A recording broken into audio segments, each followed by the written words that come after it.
welcome everyone to the BioYUFE webinar. So this webinar is part of a series of actions from the program, the SCAIRY program, Sustainable Climate Action through Interdisciplinary Research in UFE. And UFE is an alliance of several institutions in different countries, connecting researchers and also disciplines around this alliance. So I'm Kristina Makoundou. I will be walking you through the webinar today. The webinar will be organized, the session today will be organized as follows. The first part will consist of a webinar where we have two very nice speakers. We'll have a short break and then workshop afterward. So today's webinar will highlight the work of PhD candidate Christina Chilver from the University of Essex and Dr. Ramya Ambikapathi from the University of Eastern Finland, and they will present their work highlighting different aspects of nature-based solution, and in this case from the cities to the coast. So we will start with the presentation from Christina, and she researched whether oyster reef can protect eroding coastlines from rising seas, and why turning a non-native shellfish into a tool for climate adaptation is providing both promising and contested opinion and outcomes. While Ramya, in her case, investigates sustainable drought mitigation strategy involving urban greenery and the use of biochar.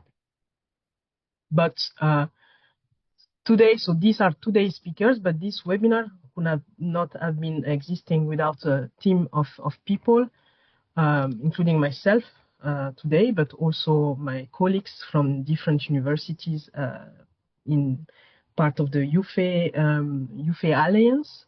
So I will maybe ask to Maximilian first to present himself fast. Hello, everyone. My name is Maximilian Wagner. I'm a UFE postdoc at the University of Rijeka, and I study the effects of artificial beach nourishments and the sustainable development of beach management along the Croatian coastline. Alexander? Hi, I'm Alfano. I'm in my first year of my PhD in coastal sedimentology at Marlin and University of Bremen, and I'm working on mapping the distribution, characteristics, and dynamics of submarine dunes in the German Bight. There's a whole host of applications for that. Anand?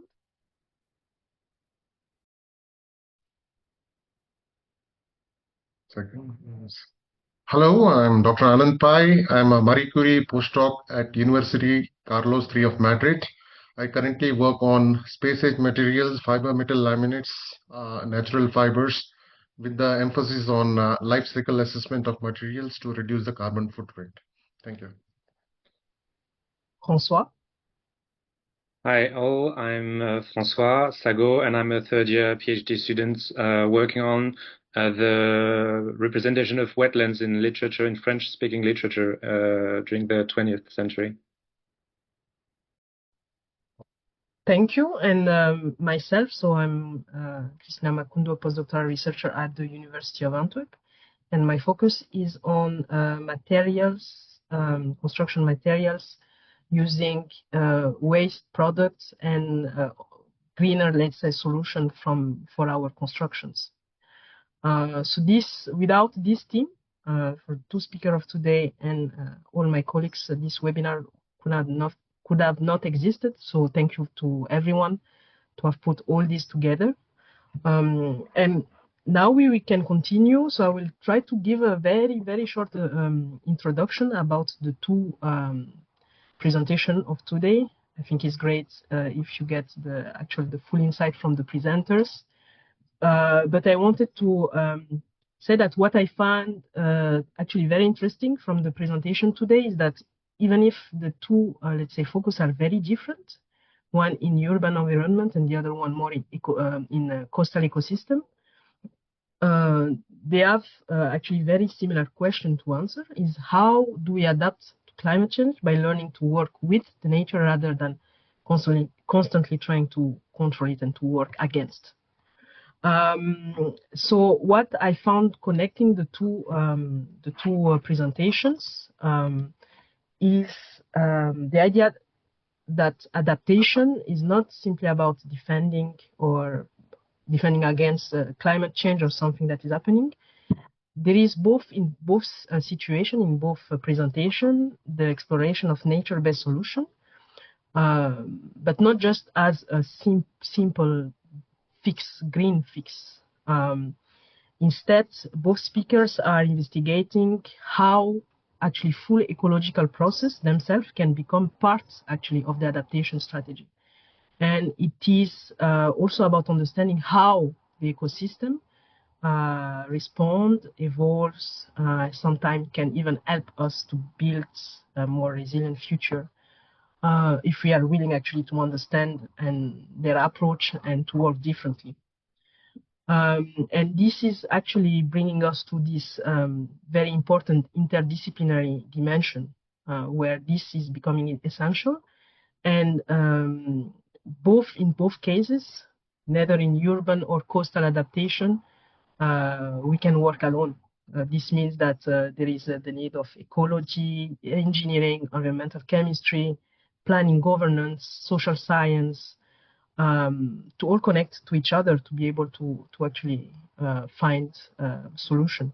So I think both speakers illustrate very well this adaptation challenges, and they, I think, will push us beyond these disciplinary boundaries and require us to think more as adaptation with taking into consideration a system rather than isolated problem. So thank you again for being here, and we'll start with the first presentation from Christina, that is a first-year PhD candidate.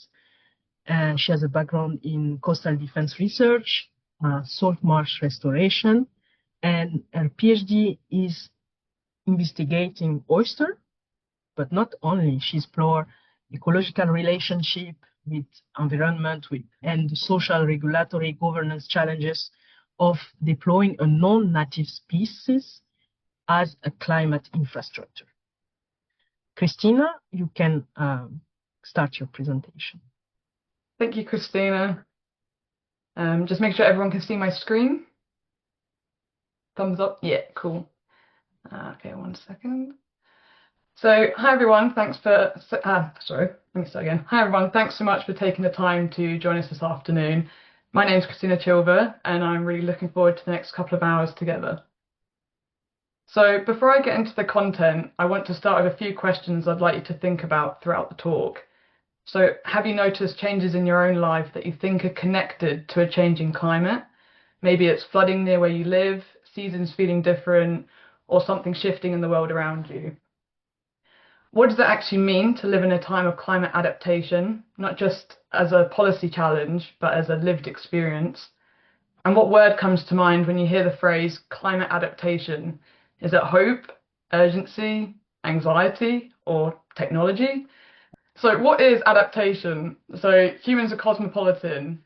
And no, I don't mean the delicious cocktail. In ecology, cosmopolitan describes a species found across a wide range of environments, geographic locations. So this map shows 300,000 years of human movement out of Africa, across Asia, and into the Americas, all the way to the Pacific Islands. We didn't stay where we started. We moved driven by curiosity, necessity, and survival. And everywhere we went, we adapted. Humans also adapt biologically. Skin pigmentation is one of the clearest examples of human biological adaptation. Darker pigmentation in high UV environments and lighter where UV is scarce, because both extremes carry survival costs. And in La Rinconada in Peru, the highest permanent human settlement on Earth at 5,100 meters, is home to a population with measurably larger lung capacity than people living at sea level. So adaptation is not new to us, and in many ways, it's the most fundamentally human thing we can do. The question I want to explore today is why, when it comes to climate change, we seem to be finding it so hard. So before we go any further, I want to make sure we're all working with the same definitions, because mitigation and adaptation get used interchangeably, and they're not the same thing. The simplest way I know how to explain it is that it rains, mitigation tries to stop the rain, and adaptation is reaching for your umbrella. Mitigation is everything we do to reduce the causes of climate change, such as cutting emissions, switching to renewables, electric vehicles, carbon capture, reforestation. These are all attempts to slow or stop the problem at source. Adaptation is what we do in response to the changes that are already happening to us, such as adjusting our coastlines, changing what crops we grow, planning for managed migration of communities, and to be away from risk. Increasingly working with natural systems to help us absorb and respond to those changes, which is nature-based solutions. The critical point is this, is we need both. Mitigation without adaptation ignores the changes already underway, and adaptation without the mitigation is just mopping the floor while the tap is still running. But today I'm focused on the umbrella because in many parts of the world it's already raining. So it's not what is happening, it's not what will happen, it's what is happening. And in 2015, world leaders signed the Paris Agreement, a commitment to limit global warming to 1.5 degrees above pre-industrial levels. That number wasn't random, it was a threshold beyond which scientists warned the consequences become increasingly difficult to manage. So let's look at what's happened since then. So each year since 2015, we have seen a fluctuation in temperatures that have just been getting increasingly higher, with 2024 being the hottest year ever recorded, and 2025 also almost as hot. And 2026, we don't know yet, but we are well on track to breach 1.5 degrees before 2030, especially with this year being El Nino. Some studies suggest it could happen within 2 years. And on this trajectory, 2 degrees by the end of the century is not a worst case scenario, it's where we're heading. And one of the most immediate consequences of that warming is this: our seas are rising. This map shows what a 1 meter rise in sea level would mean for the North Sea coastline. And under the high emission scenario, this is where we are projected to be by 2100. And just to be clear, a significant proportion of that orange is already well below sea level today, or already below sea level today. And what's keeping it dry is coastal and flood protection infrastructure. And this map shows what happens without it or when it fails. The sea has been rising 3 times faster since 1990 than it did throughout the previous century, and it's still accelerating. Meanwhile, 15% of the world's population live in low-lying elevation coastal zones within 10 kilometers of the sea, and that's over 1 billion people. And this is what that looks like in the UK. These 2 maps show flood and storm surge risk across England and Wales. London and the southeast of England are facing up to 1.16 metres of sea level rise by 2100, and the Thames Barrier, which was built with a specific design life and water level range in mind, was not engineered for that scenario. The land itself is moving. Southern Britain is slowly tilting downward as a result of post-glacial rebound. The land that was compressed under the ice sheets during the Ice Age and still adjusting. So while Scotland rises slightly, England and Wales are subsidising. Sea level rise and land subsidence are happening simultaneously. That's a tongue twister. Estuarine areas, like the one I work in, are among the most vulnerable. They're low-lying, tidally dynamic, and often already squeezed between rising seas and hard flood defences with nowhere to go. So how do we currently respond to all this? We've got seawalls, rock armour, groins, gabions, beach reprofiling, beach nourishment, hard engineering, concrete, stone, steel and sand. These are the tools we have relied on for decades, and in many places they work. They protect homes, infrastructure and lives. But the costs are extreme, and in the east of England alone, around £465 million in the last 10 years has been spent on coastal defence. And here are some of the main nature-based options we have here in the UK. So we've got kelp forests, oyster reefs, salt marshes, sand dunes, seagrass meadows. Each one works differently, but they share something important. they absorb and dissipate the energy of the sea rather than simply blocking it. They build and maintain themselves, and they store carbon, support biodiversity, and improve water quality. My research focuses on oyster reef, but the principle applies across all of them. The question isn't really whether nature-based solutions work, and increasingly the evidence says that they do. The question is whether we're willing to work with them. So this is Magana gaigas, the Pacific oyster. I really need to get better at saying that. The story starts in the 1960s. The native oyster fishery on the east of England was collapsing. It was overfished, diseased, and struggling. Pacific oysters were introduced from Canadian aquaculture stock to prop up a failing shellfish industry. They were brought here deliberately for economic reasons, with no expectation that they would establish wild populations. Within 5 years, the first wild record had been confirmed, and by the 1970s, natural reproduction was already occurring. As the climate warmed and sea temperatures rose, wild populations spread further, self-sustaining, self-recruiting, colonising estuaries across the UK. A species we introduced may now be one of our main tools for responding to that same climate change. And the diagram on the bottom right shows how the reef acts as a buffer, controlling erosion and shoreline retreat, while the habitat it creates supports the marsh behind it. So let me give you some background. The timeline at the bottom of this slide gives you something important. River fisheries and coastal fish weirs have, I think I'm saying that right, weirs have been present on the east coast since the Mesolithic, and that's 7,000 years BC. This coastline has been actively managed, harvested, and shaped by human relationship with shellfish for longer than recorded history. And the Domesday Book of 1086 notes multiple fisheries and weirs across the east of England. And this map on the right, the Piscatorial Atlas from 1883, suggests that native oyster reefs were already performing a coastal protection function along this coastline well over a century ago, before seawalls, before rock armour, before beach nourishment. Nature was doing the job. And what's fascinating is what archaeologists found when mapping these ancient weirs is the wooden posts that survived, preserved in the clays and the silts of the estuary, and alongside them blue mussel shells in abundance. And mussels were once a dominant species across European coastlines, and today they're in serious decline. Some blame Pacific oysters, but the evidence is weak, and studies have shown that mussel bed collapse in the Wadden Sea was driven by climate-mediated recruitment failure and water quality deterioration, and not competition. Coastlines have always changed, species have always shifted, our ancestors worked with what they had.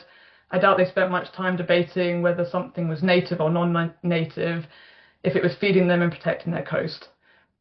We have the same choice, and unlike them, we have the science to understand what we're working with. So, let's talk about money, because ultimately political will tends to follow the economics. So the UK has committed £10.5 billion to flood and coastal defence over the next decade. However, HS2, the high-speed rail link from London to Birmingham, is predicted to cost somewhere between £87 and £103 billion, roughly 10 times the entire decade-long coastal defence budget for England, for a train that would get you to Birmingham about 30 minutes faster than you can already. I'm not making a political point about HS2, I'm making a point about priorities. We are capable of committing extraordinary sums to infrastructure when we decide something matters. The question is whether we're willing to make the same decisions in the right order. And then there's this number, €479 million per year. That's the annual revenue generated by Pacific oyster aquaculture across EU member states, the same species that the UK classifies as an invasive non-native species. And the economics of this animal are not small. That €479 million does not include the value of the coastal protection, the carbon storage, the water filtration, or the biodiversity it supports, none of which appear on any balance sheet. So when we ask what we're willing to spend on adaptation, perhaps the better question is, what are we willing to value? Which takes me on to the same species, but a different response. So this map, it shows the distribution of Pacific oysters across European waters. And that pink line is 52 degrees north, and below it is below it is where the UK government's own 2022 policy acknowledges the same species cannot be prevented from spreading or eradicated. In the Netherlands, the 1953 flood killed over 1,800 people in a single night, and the same storm killed over 300 on the east coast of England. The Dutch response built not just the Delta Works, but an entire culture of living with water. When oyster reefs established in the Wadden Sea, the question wasn't whether to remove them, it was what they could do. And now they're integrated into hybrid coastal protection and as ecological assets. And in France, over 85% of EU oyster production, with 375 production zones. In I can never say this right, Arcachon, the species is a cultural identity and not an invasion. And in the United Kingdom, classified invasive non-native in 1981, and then a general license to release the same species was issued 1 year later because it was already here. The classification has never been coherent, and the SSI and habitats regulations barrier consent processes never designed for nature-based solutions and agencies with no shared mandate. The science is identical on both sides of the North Sea, the difference is political will. So nature-based solutions sound promising, but I want to be honest about the complications. Firstly, the terminology loophole. The word solution implies something quick, clean, and complete, but ecological systems don't work on political timelines, and when policy frameworks are vague about what counts as a nature-based solution, that vagueness gets exploited. Corporations plant trees or fund coastal habitat schemes and use them to offset emissions that they have no intention of reducing. The intervention becomes a PR exercise rather than a genuine adaptation, and that's greenwashing, and NBS is increasingly vulnerable to it. And secondly, the policy and funding mismatch. Government funding cycles run on 3 to 5 year timelines, and salt marshes, oyster reefs, and seagrass meadows operate on decades. You cannot plant a marsh in year 1, defund it in year 3, and call it a success. And the tax and offsetting trap solidifies this. When NBS becomes a mechanism for avoiding financial obligation rather than driving genuine ecological investment, the whole framework loses integrity. And thirdly, the coupled systems problem, as nature-based solutions do not exist in isolation. They sit within social landscapes, within communities that have existing relationships with their coastline. When those communities are not involved in the design and the decision-making, even ecologically sound interventions fail. The fix is to not abandon nature-based solutions, is to be rigorous about when, where, and how they are deployed, with the ecological evidence, the community trust, and the long-term funding commitment to back them up, which is exactly what my research is trying to contribute to. So this is where I'm based, the Colne Estuary in Essex, one of the most ecologically designated stretches of coastline in England, and also one of the most vulnerable. These 2 red dots mark my 2 field sites. On the left is a sheltered creek surrounded by Sporobolus anglicus, a common salt marsh species. And when American smooth cordgrass arrived in southern England around 1870, it hybridized with our native cordgrass, which was Sporobolus maritimus, producing this new species and now dominant across our upper intertidal systems throughout England. And on the right is a more exposed site where chunks of salt marsh are breaking away, creating isolated marsh islands. And when once disconnected from the main platform, they erode rapidly from all sides and then they're gone. So what I'm looking at is whether oyster reefs can interrupt that process. Can they stabilize the sediment? Can they reduce the wave energy from reaching the marsh behind them? But my research doesn't stop at ecology, because knowing that something works biologically is only half the problem, and the other half is whether we can actually implement it. Which brings me to the social dimension. My research is also examining stakeholder relationships, who holds authority over these coastlines, how decisions get made, and crucially where the barriers are. What I'm finding is that regulator frameworks we have in place make this kind of adaptive response to coastal management extremely difficult and time consuming.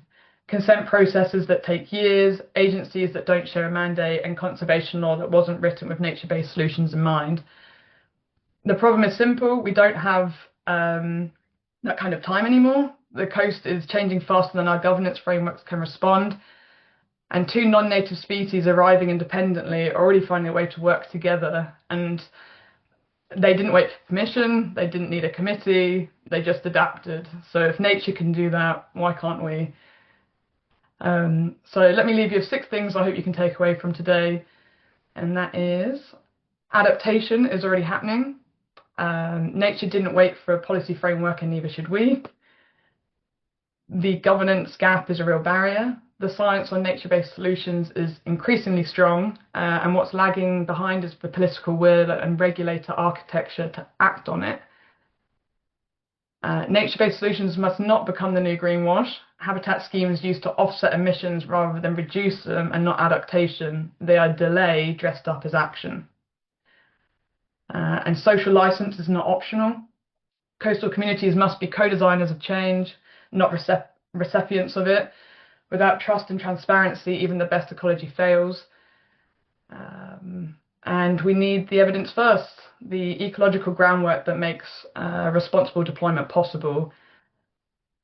And finally, is interdisciplinarity cannot be optional either. The problems we're facing are ecological, political, social, and economic all at once, and no single discipline solves that, which is exactly what forums like BioYUFE are designed to do, and exactly why conversations like this one matter. We introduced Pacific oysters, the climate changed, and the oysters adapted, and now it's our turn. Thank you.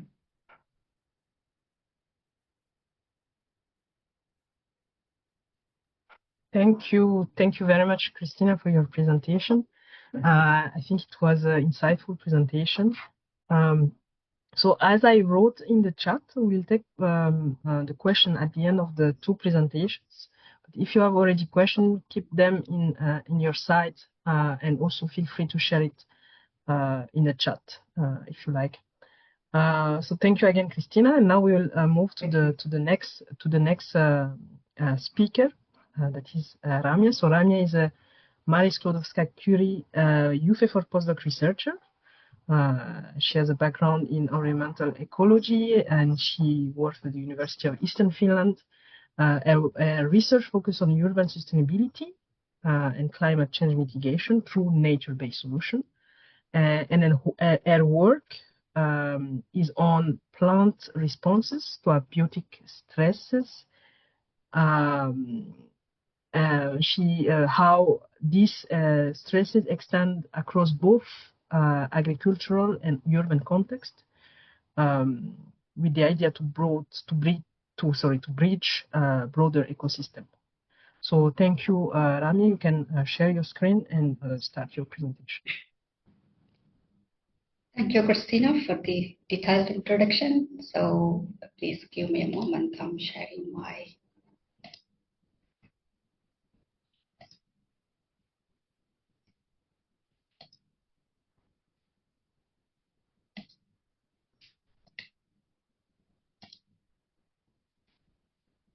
Can you see my slides? Is it in the presenter mode?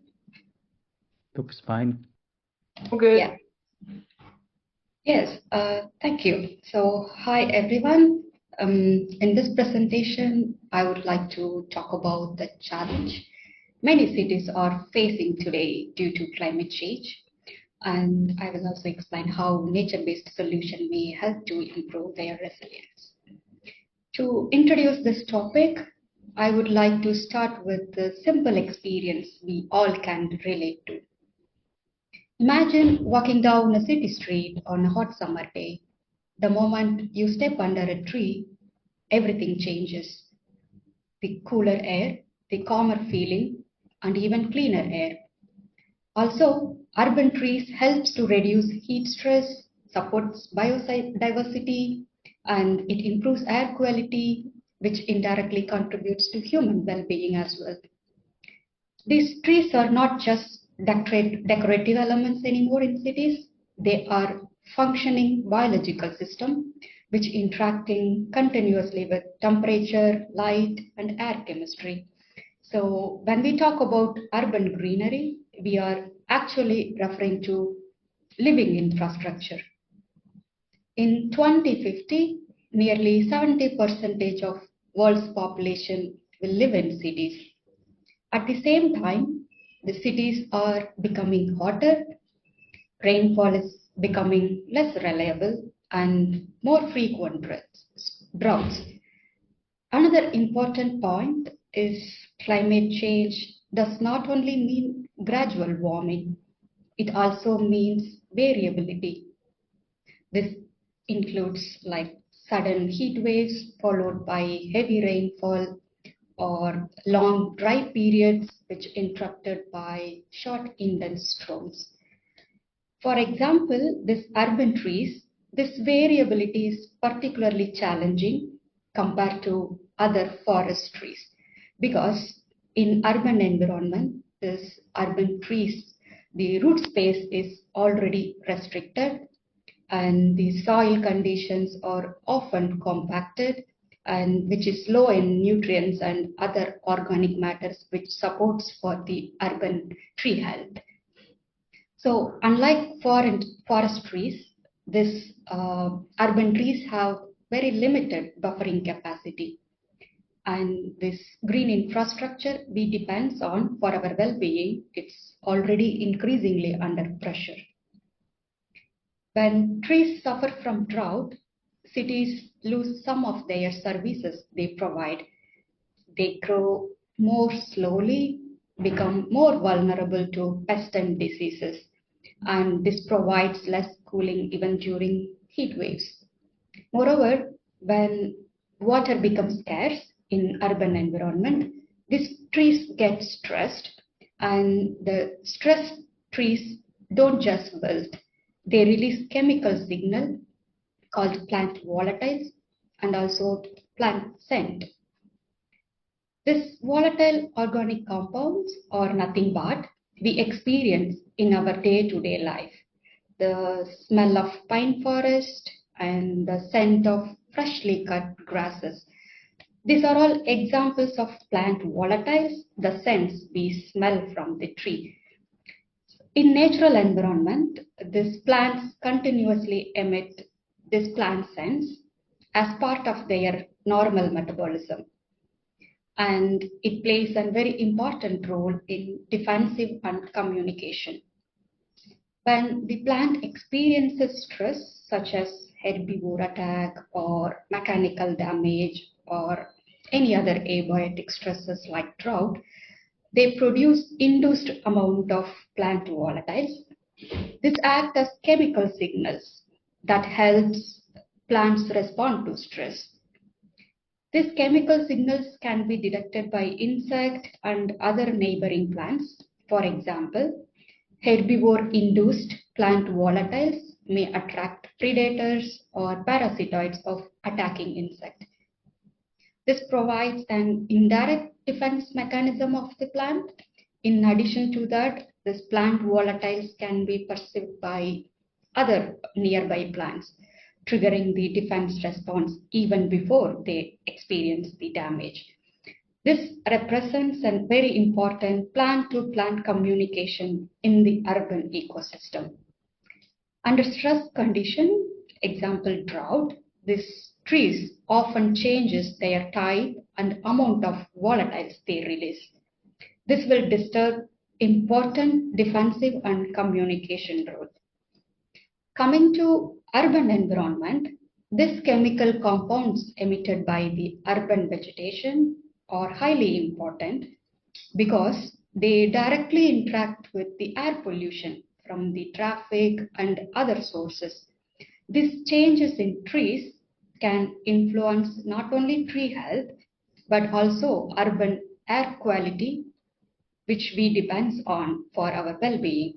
So the small changes in the soil can eventually affect the quality of the air in the cities. In this situation, how do we help this urban ecosystem cope up with climate changing effect? This is where climate adaptation becomes very important. In simple terms, for urban trees, Adaptation is about ensuring they can keep doing what they do best. For example, better survival rate, better growth, and keep providing important ecosystem benefits, even though increases in drought and heat stress due to this current climate changing effect. This is exactly where the nature-based solution can play an important role. One promising nature-based solution to mitigate the drought stress in urban greenery is biochar. Biochar is nothing but a carbon-rich material produced by heating biomass under limited oxygen condition. What makes this biochar particularly interesting is it addresses both climate changing effect, like it helps for climate adaptation as well as for climate mitigation. Example, it can improve drought resilience while also storing carbon for a long period of time when we incorporate this biochar into the soil. So our research contributes to both climate adaptation by exploring how this biochar can increase the resilience of urban trees to drought condition in urban environment. We often search for a solution that delivers multiple benefits. Biochar is one of them because it improves soil structure and water retention when we incorporate biochar into the soil. At the same time, it locks carbon into a stable form that can remain in soil for decades. Depends on the biochar type, it can even stay in the soil for centuries. It helps cities to adapt to climate change while also contributing to climate mitigation through this carbon storage capacity. This combination makes biochar highly relevant for both climate adaptation and mitigation strategies.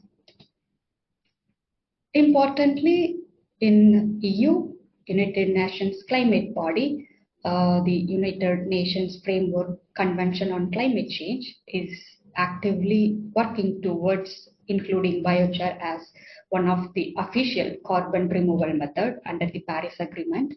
And this reflects biochar as a reliable and long-term carbon storage solution. In fact, Intergovernmental Panel on Climate Change has already highlighted the potential of biochar as a stable form of carbon sequestration. As a result, yes, biochar is becoming an important part of discussion about climate solution worldwide. Biochar is not only used as soil amendment, but it also provides, yes, wide range of environmental benefits in different sectors like stormwater control or removal of toxic metals and the wastewater treatment aspects. So it often called it as black gold. Coming to my research, it aims to answer a simple but important question.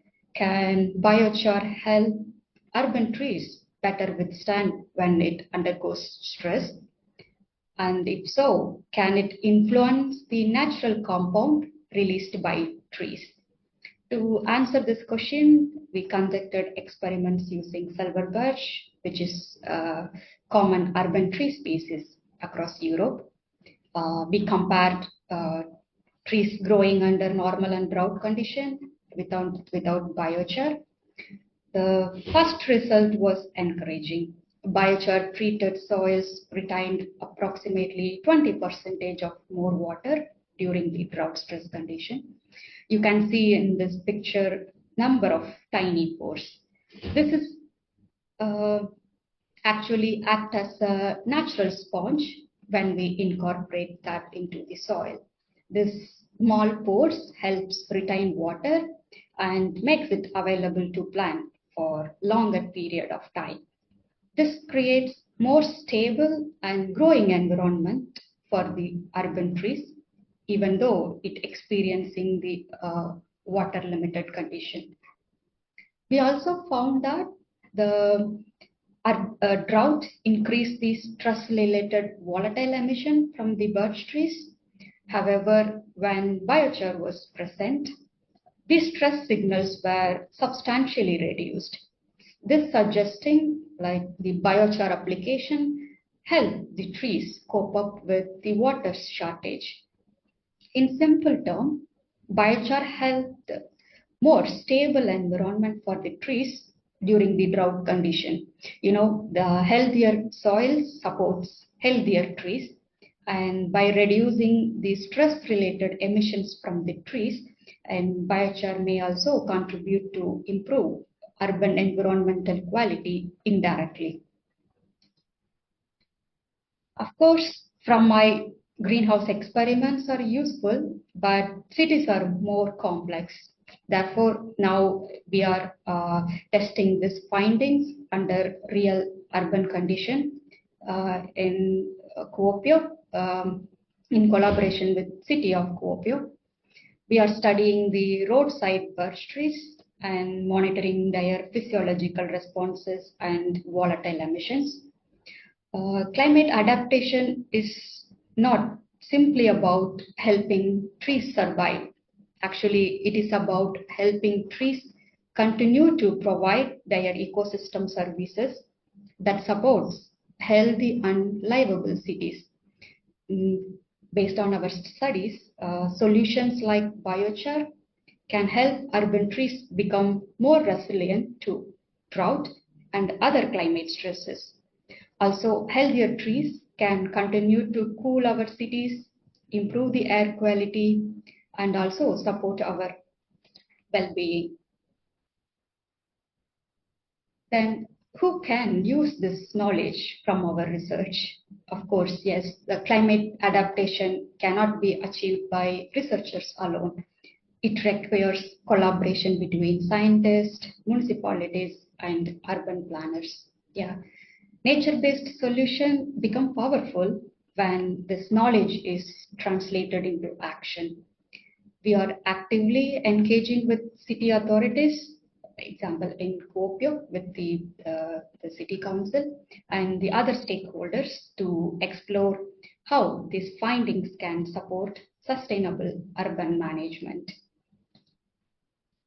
So overall, while climate change is a global challenge, but the solution we use is address. It often starts with local level. Yes, the solution do not always needs to be complex. Sometimes a simple nature-based solution can help create healthier, cooler, and more resilient cities. Of course, based on our studies, biochar alone will not solve the climate change, but it can be a part of a broader strategy for building sustainable urban environment. Thank you so much for your attention, and Christina and I are happy to take questions if you have any.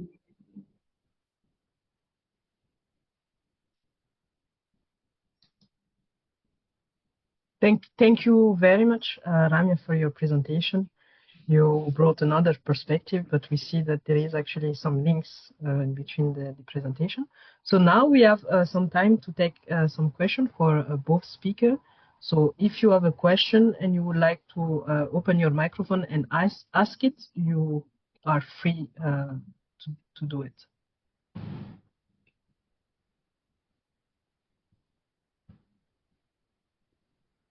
Christina, would you like to start with the questions in the chat? Yes, I can do that because indeed, yeah, I see that there is actually a lot of questions already. So we have, I see a question for Ramya. Is biochar readily available to add to plant pots in people's garden? First question, or would common charcoal deliver the same similar benefit?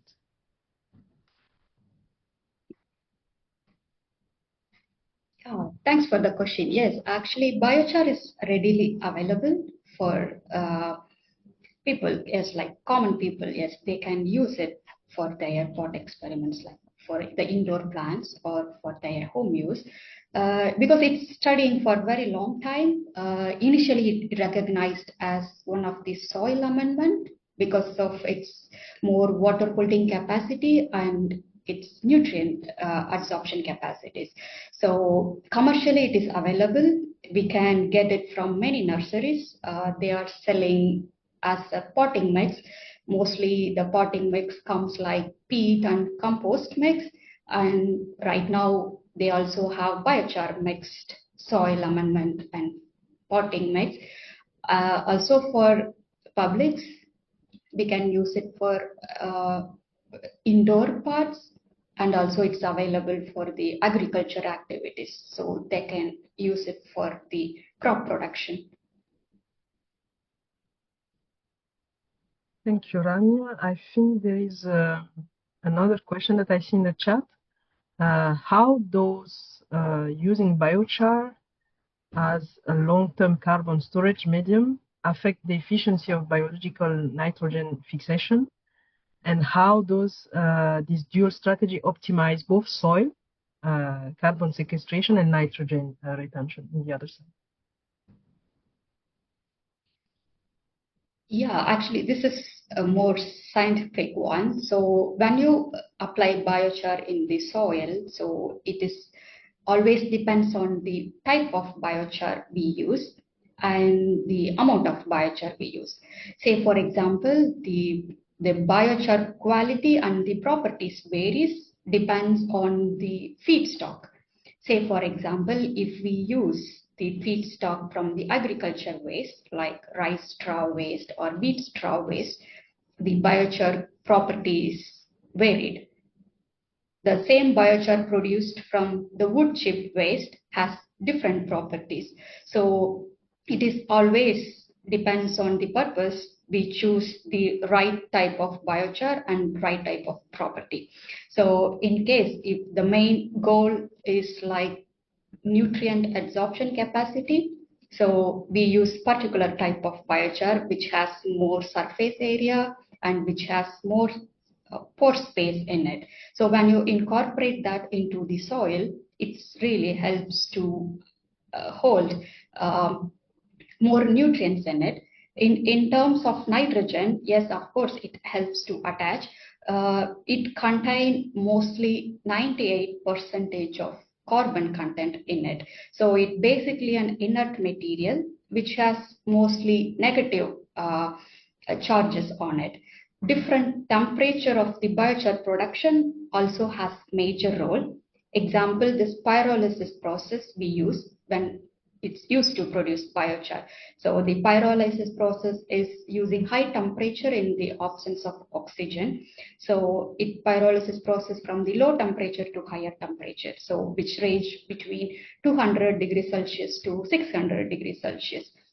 So when you choose 200 degrees Celsius for producing the biochar, which contain more functional groups in it, say for example, the carboxylic group and other oxalic group and phenolic groups, in that case, attraction of the other nutrients in the soil like phosphates, nitrates, are more attached to that, so which is very helpful.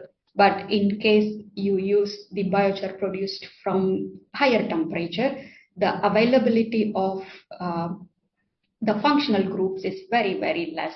So it is a different case. So of course, which you choose the biochar depends on the need, and also in soil, yes, your interest is like holding more amount of nitrogen, then it of course it depends on the property of the biochar. Thank you, Ramya. I think we can take the question from, I see James Rice that has the hand up. Yeah, thank you. So I have a question for Christina.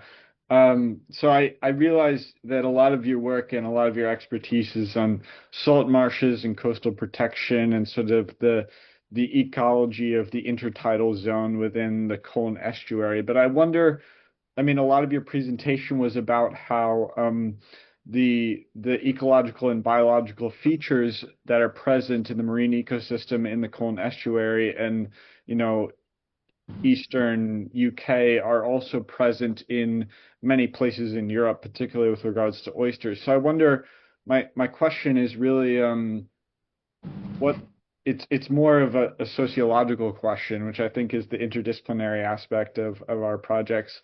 And so I wonder what kinds of policies are being put in place to either in the UK or in Europe more generally, or in the international scope to sort of protect these coastal ecosystems. I mean, I know that a couple of years ago there was this big UN ocean treaty, but I don't know the type of marine policies that are being put in place to protect these ecosystems on the ground in 2026. Maybe you could just briefly discuss what you think are the main issues here. So that's definitely something I'm still exploring with the social aspects of my research. But from the UK perspective, I can't really speak on behalf of everywhere else. My scope doesn't go that far. But definitely for the UK, we've got a lot of habitats which are protected with triple SIs, so sites of special scientific interest. And places like mudflat environments, salt marshes, intertidal areas, rivers, estuaries, all very heavily protected under corporations such as DEFRA and Natural England, and they make sure that, for example, I've noticed with my research, you've got to jump through a lot of loopholes to try and protect these habitats. So my research is looking at working with them, working with doing some kind of restoration. Obviously, I've got an invasive non-native species, so they're a bit more skeptical about what could be happening there, and will that impact the mudflat, will that impact the salt marsh, which are protected. So you've got to go through these processes to get approved to do this restoration. But on the whole, a lot of the like seagrass restoration, for example, is managed by local charity groups and wildlife trusts, Project Seagrass, Inori, for native oysters. It's normally down to charities and non-profits that are making the change for the restoration, but regulator frameworks would be Natural England, DEFRA, the Environment Agency, that sort of do the overall management of policy, and they're the ones that we need to change how MBS is implemented effectively, if that helps. Yeah. Thank you, Christina. I think we have a Luzma that is also raising hand. Yeah, I have a question also for you, Christina. What makes this species specifically important for this? Why not working with or is there not a native species that you could use to get like the same at the end the same coast stabilization? Why is this why choosing this non-native species and not a native one? So the native oyster was dying out. It's died out across Europe mostly. That is still present, and the local oyster fishery, the Colchester oyster fishery, said that now they mainly harvest the Pacific one, which we introduced in the 1960s. Our estuaries are full of them, but they're also reef building. So the oysters, they're rock oysters, and they form reefs rather than sort of independent growth and areas where they like to live. They have dense reefs, which are really good for dissipating wave energy, but they're also higher up in the intertidal. So for coastal erosion, you need something that's maybe a little bit further to the salt marsh edge, that can stop the waves from chipping away at the top effectively. And Pacific oysters do grow higher up, and with my research I'm looking to maybe push them a little bit beyond their limits, and put them in the lower marsh setting, where, as we saw in the Netherlands, in my last photo slide, we've got the salt marsh with Viva Chateau. Because the land is so low lying and flat, and the tidal systems we have means it gets flooded regularly enough that they might be able to survive in those habitats. But the way that they form the reefs and sort of stabilize the sediment along with the salt marsh plant, I feel like there could be something happening there with a mutualistic relationship, which unfortunately we wouldn't see with the native. Otherwise, I'm sure we would love to see the native one come back, but due to disease such as bonamia, they're just really struggling, and there are restorations happening to bring them back. but they're just not as they're not thriving as much as the Pacifics, unfortunately. Regarding sea level rise, because I guess you want the rates to be up, right? Yeah. But can they grow faster or as fast as the sea level is rising, or is this just a solution that will last up, I don't know, up until some time, and then it will just not be available because the sea level is rising too fast? I think because of their spawning seasons, I need to get this right. I can't remember what temperature it is, but I know in the UK it's between, I think, end of June and September. We see the spawning season Pacific oysters, and they release millions, maybe more, of larvae every spawning season. And with that, every year they're recruiting more and they're establishing reefs, especially with the warming climate. If we have warmer seas, that spawning season might be even longer. And in the UK, a few weeks ago, we had 30 degrees weather for about 2 weeks. So it is something we could see happening and recruitment happening more often. But I do think that naturally, because of the way that they respawn, we will see them constantly following the height of the sea level with these changes. I think the bigger worry is probably, can the salt marshes keep up with sea level rise? I think the oysters would be able to adapt, but I'm not so certain about salt marshes having the same speed. Yeah. Okay. Thank you very much. Thank you. Great. I think we can move on with Francisca, and then the last one will be Alexander after. Thank you so much. So just to thank you so much for the speakers to give us such an interesting talk. My question will be for both, and just to give a little bit of introduction to why I will make this question, because maybe it will turn to be more philosophical than necessarily on nature science. But currently I'm Brazilian. I'm studying in Université Grenoble-Alpes in France, and I'm studying interdisciplinarity between social science and nature science, to see how we can talk and make both of them be in the same page when we're talking about climate change. And as when Christina said, the time of the public policies and the time of the nature science is not the same. Often we can see that there's a disparity when we notice that in nature science that we need to make an action, and for the time to actually make a difference. So I would like for you to tell me a little bit about, in your experience, how do you feel we maybe can approach this conversation and this interdisciplinarity between social science and natural science, so we will be able to effectively make a change to mitigate our situation in climate change. Thank you so much. Thank you. I don't know if Ramya wants to go, or I'll jump in. Okay, so maybe, yes, I can start with that. Yes, of course.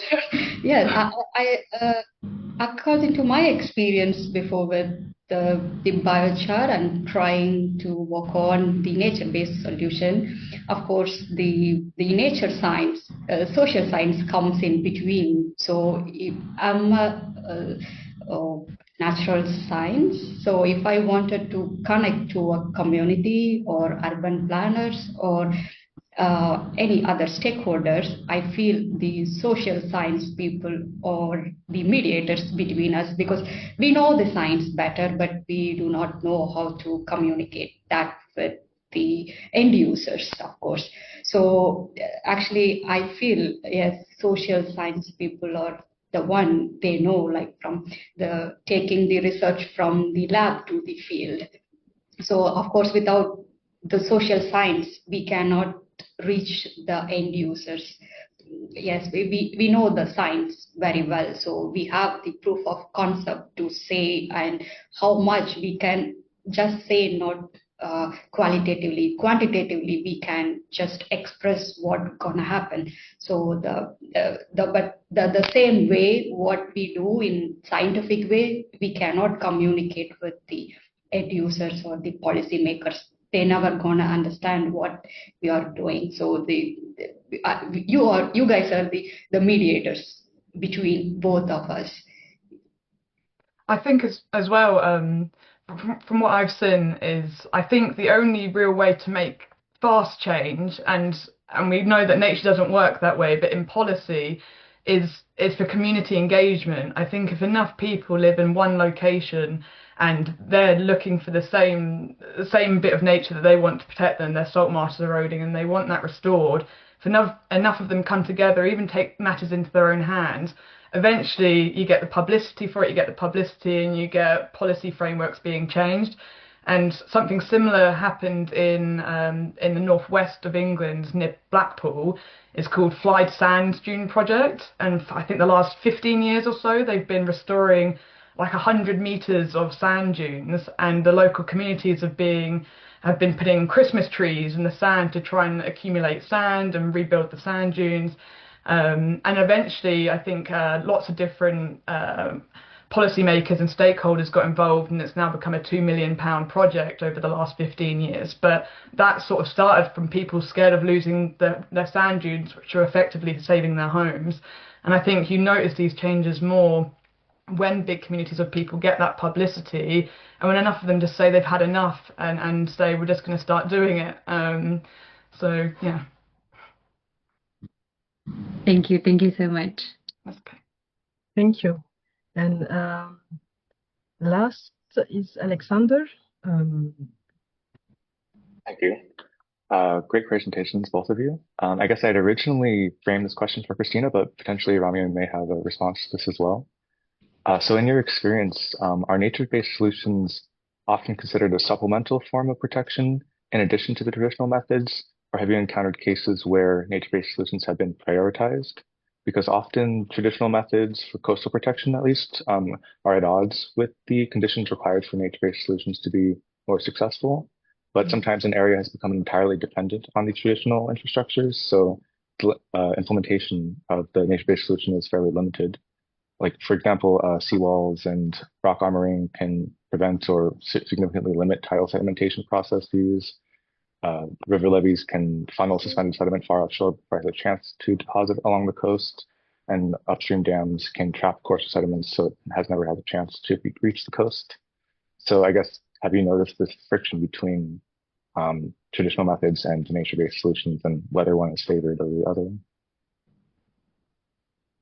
So I'll just quickly say that there is one of our main case studies, I say main, in Essex, is called Abbots Hall, a salt marsh restoration project which happened in 2002, where Essex Wildlife Trust breached the seawall that was originally surrounding the salt marsh there.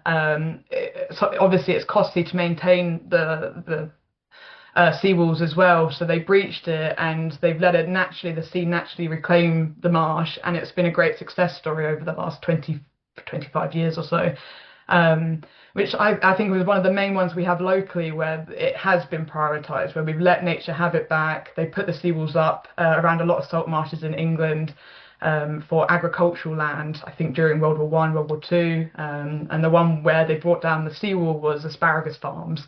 And they breached the seawall, let it reflood, and as I say, it's been a great success, lots of research on it. But mostly a lot of the places are hybrid approaches where it's, as you say, hard engineering and oysters and salt marsh like we have in Brightlingsea where I'm based. And the people there seem quite happy to have both, and they're happy to work with nature, but they definitely want the hard engineering that they know works as well. So unless there's space where we're able to let the sea flood naturally and breathe, and people don't live near that area, I don't think people are normally jumping at the idea of picking nature-based solutions over a hard seawall. In my context, maybe I can add a few words. Yes, using the traditional way of conservation and the nature-based solution, for example, controlling the water availability for urban trees. So mostly the cities go with the wood chip as a mulching. So if you go around the trees, you usually see the wood chips around the stems. So which is mainly used to hold more water and reduce the water evaporation in the summertime. But the biochar, it we are directly incorporating with the soil. So the both ways, somehow it helps, but we always choose which has multiple benefits. So wood chip, yes, it just saves more water for available water for the trees, but the biochar in the same way, it also add more carbon in a stable form for a long time. So it both help for adaptation and mitigation. So yes, it depends on the place. We can go with traditional way as well as also with the nature-based solution. So if we choose multiple benefits, then nature-based solution is the best than the traditional way. Great, thank you both. Yeah, thank you. Great. So thank you again to Christina, Ramya, and all the people that engage, and all the team also. I think there is maybe Ramya and Christina, if you want to go in the chat, you will see that there is also questions. We don't have the time, unfortunately, to address them now, but maybe if you have the opportunity in the future to answer through the chat or also through email or contact via email. So thank you again for this webinar. So the first part of the session has just ended now. So I think we'll take a very short break for now, 5 minutes. And in the meantime, I will share my screen. So I have a QR code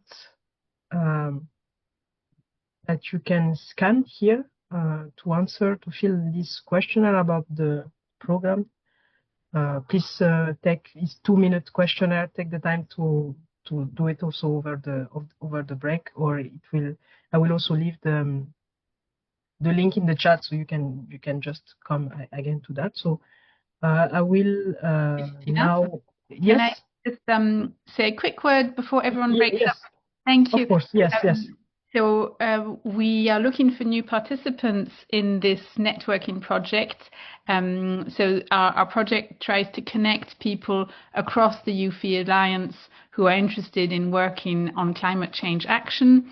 And we're looking in particular for young researchers or early career researchers, doctoral students, postdoctoral students, or early career, which means four first years in a position. We'd love to have new participants in the project. If you'd like to share your work like Ramya and Christina did today, or to help put together this kind of interdisciplinary event and to network with other researchers, please just get in touch with Michael and me. And I've put a couple of links in the chat so you can find the right place. Perfect. Thank you, Lilian. So I think we can now have a short break, and I will then leave the hand to my colleague, Maximilian, that will take over the chairing for the workshop. Thank you again to everyone. All right. See you, everyone, in around 5 minutes. Thanks, everyone. See you in 5.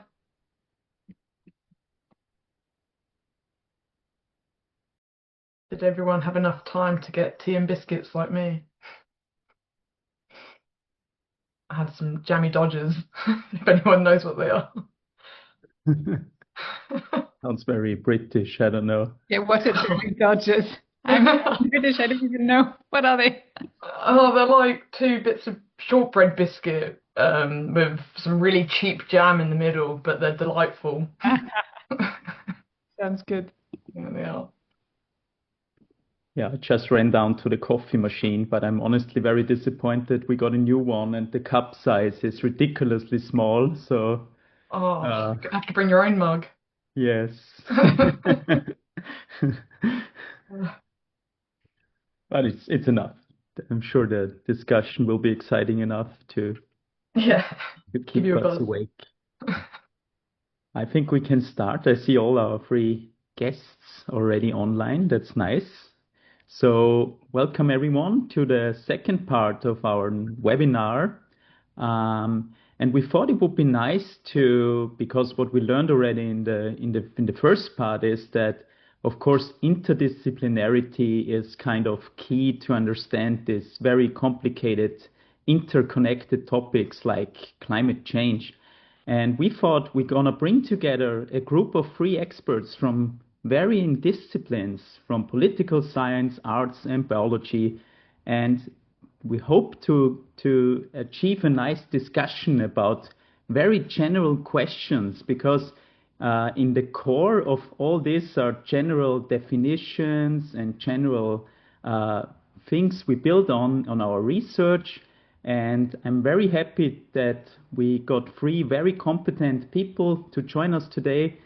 We got James Rice, a political scientist from the University of Essex, who is studying the social and political impacts of climate change, misinformation. I think very, very topical in terms of especially the political trend that's going on at the moment. Then we have Anna Street, who is currently working on a hydro arts project. That's the name of the project, and explores the role and agency of water in artistic and performance practices. So very interesting.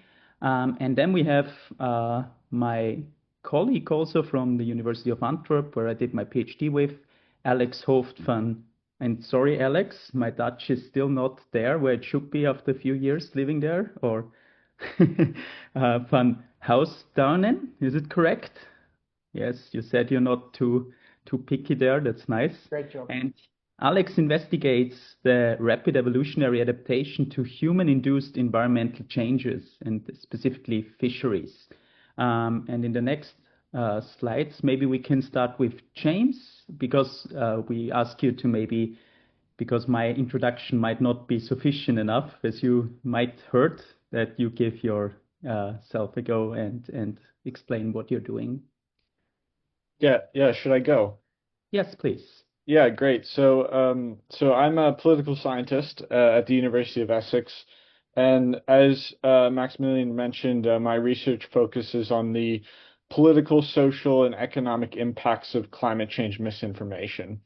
And I understand misinformation as sort of this broad, interdisciplinary problem that affects a variety of social and economic sectors across society.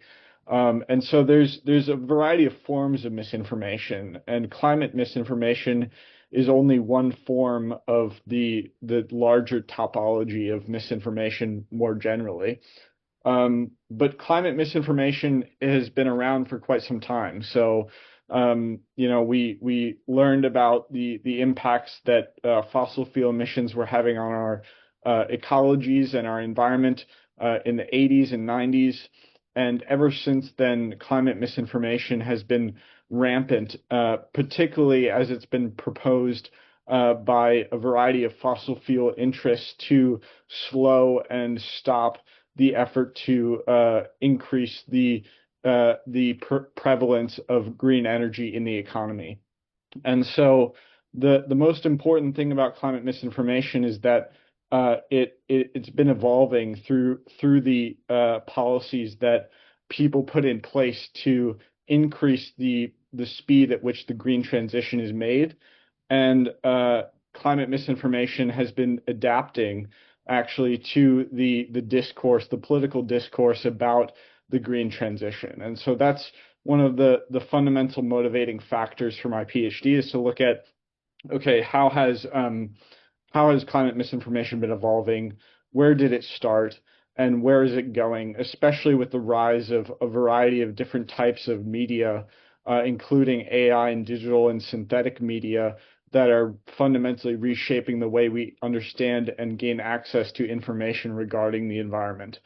I'll just say a few more things. One of the things that is both a driver of misinformation and drives the spread of misinformation is political polarization. So I think at the beginning of our understanding of the impact of fossil fuels on the environment and the impact of carbon dioxide on the climate, people started to have very different ideas about what the impacts were and what the reliability of the science was regarding those impacts. So in many cases, the media, particularly in large Western emitting countries like the U.S., where I'm from, the media gave equal attention space to both climate deniers and to climate advocates, or advocates of adaptation, mitigation, and the green transition. And so that increased the visibility of climate deniers in the media. And so people came to this very biased understanding of how actually fossil fuels were affecting the climate. And many people still to this day believe that fossil fuels are the only solution to our energy problems, which we're currently facing with a variety of new technologies that are coming on board. But at the same time, as I mentioned before, the evolution of climate misinformation is changing. In maybe 20 years ago, people said, "Oh, climate change isn't real." Many people nowadays think that climate change is real because the evidence is virtually irrefutable, and more evidence is coming in every year from organizations like the IPCC and the UNFCCC that are very highly reputable scientific organizations. And so the dialogue has changed from climate change isn't real, the climate isn't warming, fossil fuels aren't affecting the temperature on the Earth's surface, to a new form of misinformation that essentially is being called solutions misinformation, which is that the solutions that we have for the increasing temperature on the Earth's surface are inadequate, won't work, or in some way, shape, or form are the wrong kind of solutions to our changing climate. And so this affects a variety of aspects of sectors, including nature-based solutions, but also more economic solutions like cap and trade or carbon taxes. And so those types of solutions are facing increasing pushback from both fossil fuel interests and also politically motivated groups around the world, not only in the West, but also in many other places. The last thing I'll say is a bit about my background, and then I'll let the other panelists discuss. So I'm an interdisciplinary scholar on the Sustainable Transitions program at the University of Essex, and I have a bachelor's degree in economics, 2 masters in philosophy, social and political philosophy, and now my PhD is in political science. So I'm very invested in this interdisciplinary program, and I've been studying climate change and the politics and economics of climate change in some way, shape, or form since around 2014. So I'm very invested in the space. I'm very passionate about thinking about the ways that our information ecosystem is changing, particularly with regards to climate discourse. And I look forward to the discussion for the next hour or so.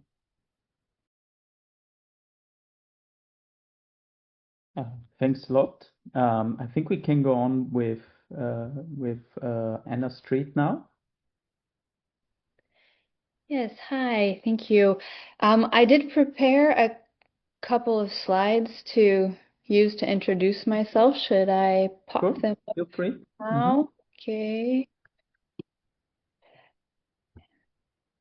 Can you see the screen?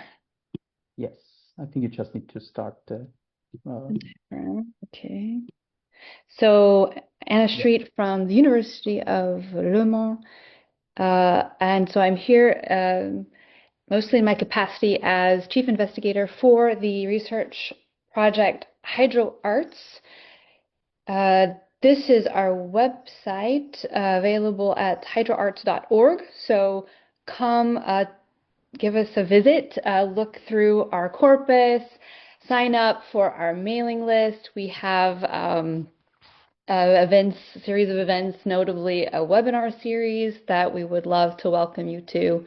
If you sign up to our mailing list, you'll get automatic invitations. And so the main idea of the project is to sort of trace the contours of what we're calling an aquatic turn in the arts. So This is not unique to the arts, as all of you from your various disciplines can say. There's an oceanic turn kind of happening across all of our disciplines. But didn't feel like there was attention being given to what actually is happening in arts and performance. In the 70s, a lot of attention was given to what was called a land art movement. And this idea of co-creation with nature dates back to even before then, so this is not anything new, except we feel that with the loss of nature with the loss of a stable landscape, with the rise of climate change and this notion of the Anthropocene, it's possible to really notice a way in which co-creations with water have proliferated in the last 30 years.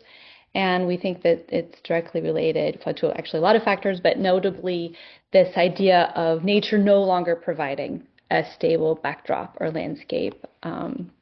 And so just really quickly, I can sort of give you the three, working hypotheses of the project, and then in the discussion maybe we can go back to some specific examples. So this idea that I mentioned, the loss of a stable landscape, which indicates this sense of groundlessness and has given rise to a lot of productions in which the performance space is thus compromised or enhanced, I suppose, depending on your perspective. So these productions would be like performances on floating platforms, or actual performances on sort of navigating boats or platforms that go down rivers, flooded stages bringing water into the theater, and then in water or underwater performances, either site-specific or in aquariums.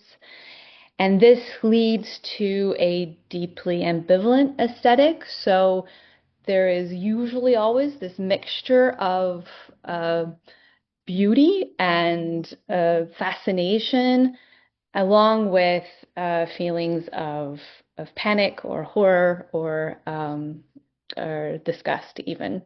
So we're interested in water's intrinsic ambivalence in that regard, that it is capable of these very, very opposing aesthetics. And so I can give you some examples of that. We can talk more about that.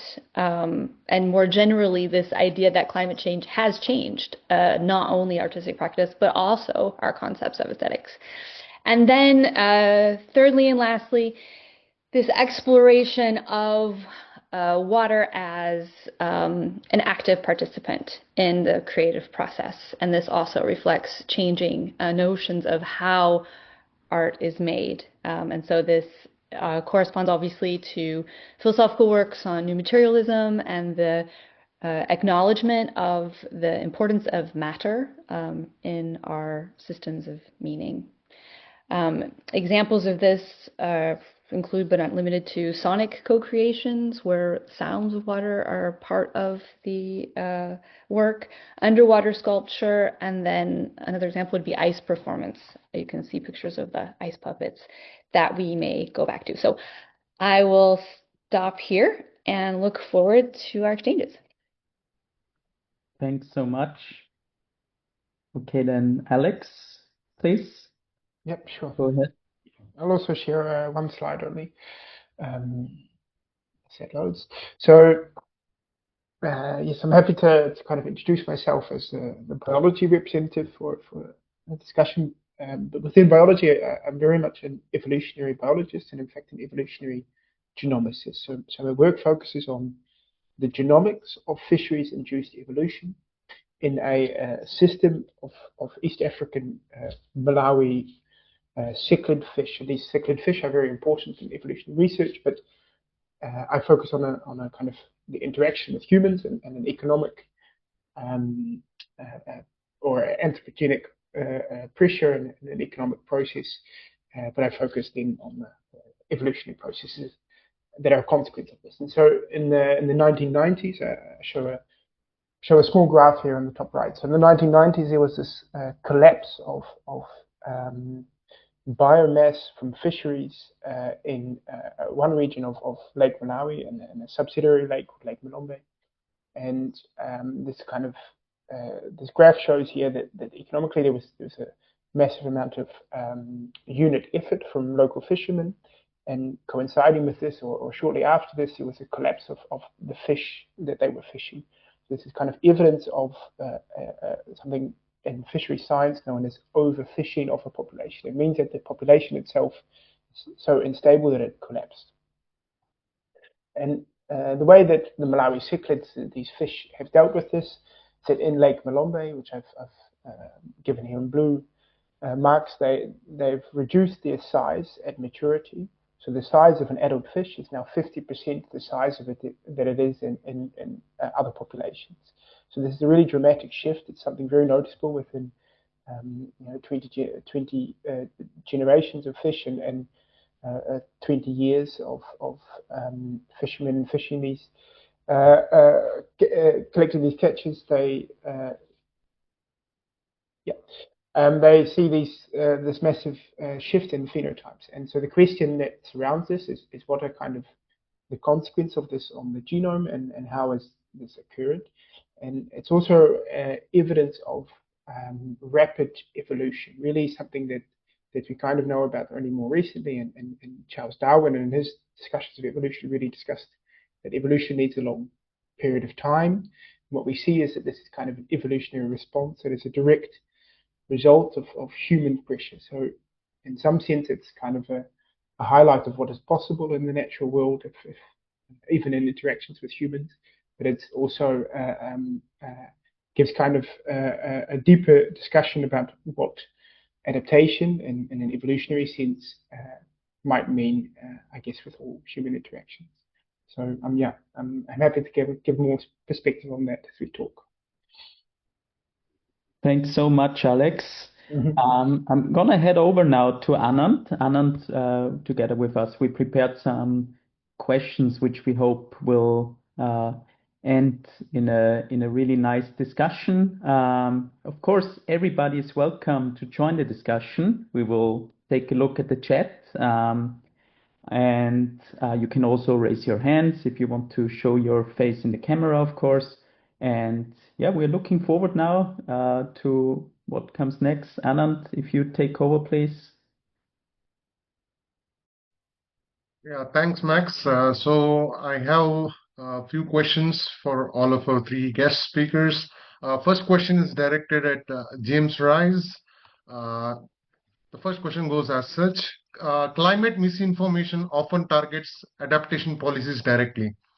Think opposition to green infrastructure. What makes adaptation narratives particularly vulnerable to misrepresentation? I can post the question on the chat box also. Yeah. Sorry. So anyway, so I'll answer the question. So adaptation narratives are particularly vulnerable to misrepresentation. Part of the reason is that people don't fully understand what adaptation narratives are and what adaptation solutions are. They're a bit more ambiguous in the political and economic scene than mitigation scenarios. So like most people have heard of a carbon tax. Maybe they don't exactly know why it's needed or what it's used for or how it's going to solve the problem. But in some sense, they're a bit more susceptible to misinformation narratives because they're more tangible in our communities. So, if you build a seawall, that's an adaptation technique that can go either way in many communities. But of course, many communities are going to want a seawall because it protects their homes. But in many cases, adaptation is more directly costly to communities. So a carbon tax can be implemented nationally or internationally, particularly in the context of the EU.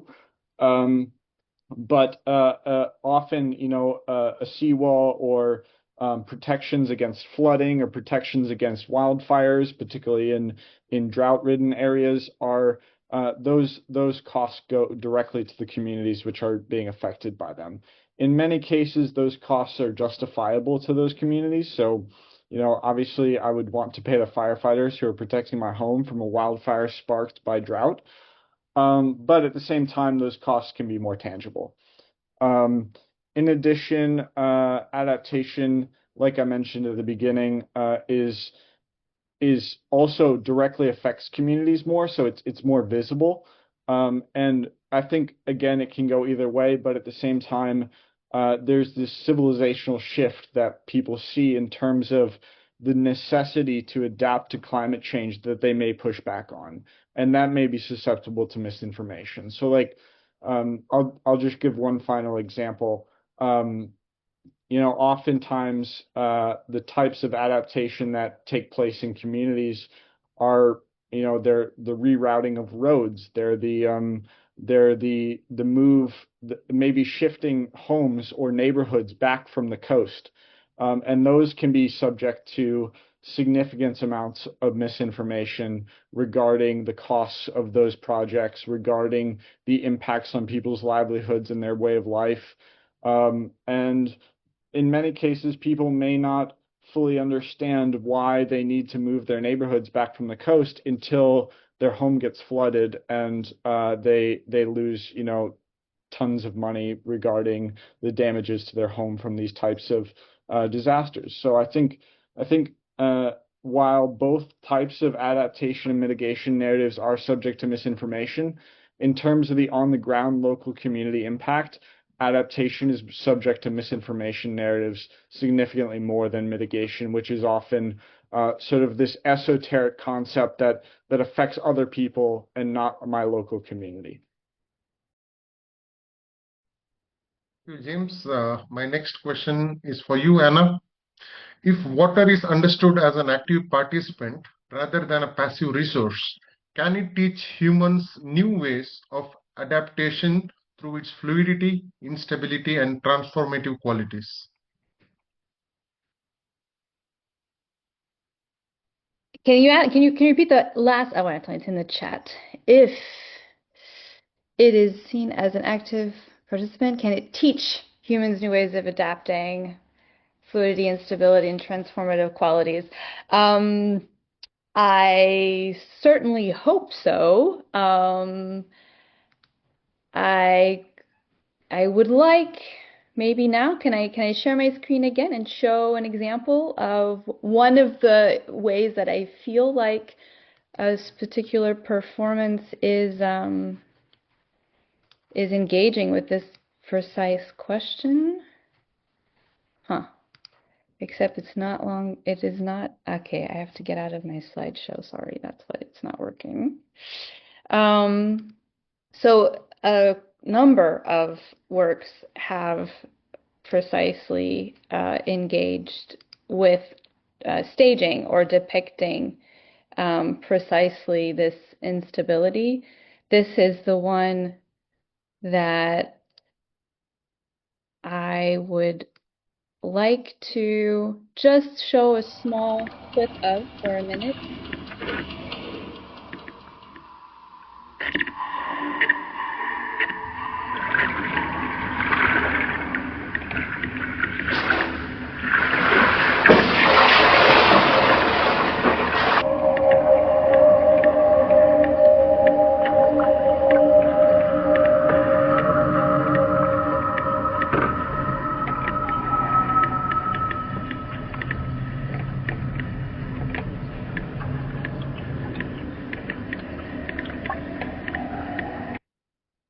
Okay, that's probably enough. That is Holoscenes by Lars Jan. That was produced in many locations. One being Times Square at New York, and it's just an aquarium about the size of an elevator, as you saw, and it just slowly fills up with water.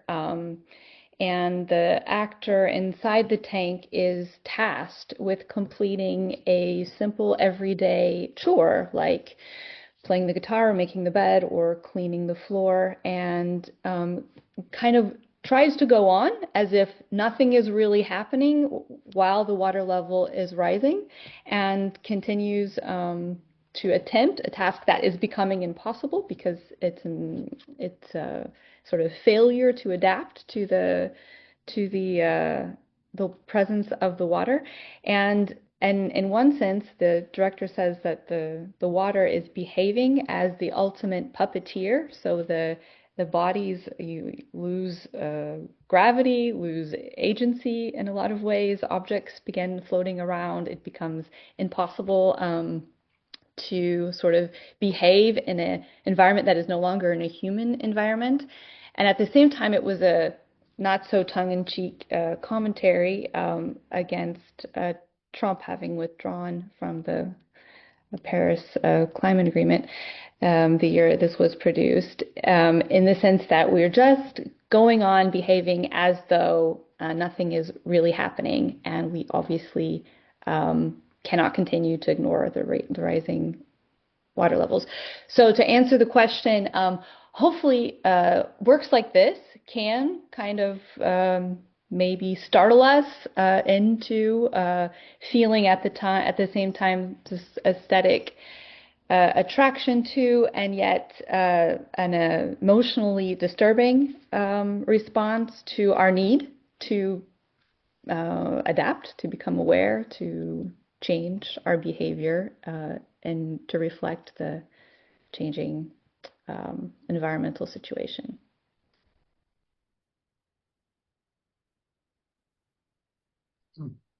Thank you, Anna. So the next question is directed at Alex. What specific genomic mechanisms influence morphological and ecological diversity of Malawi cichlids?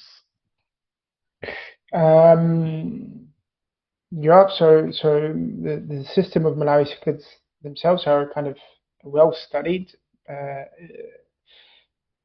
the genomes are well studied because they represent a kind of a massively successful radiation of species.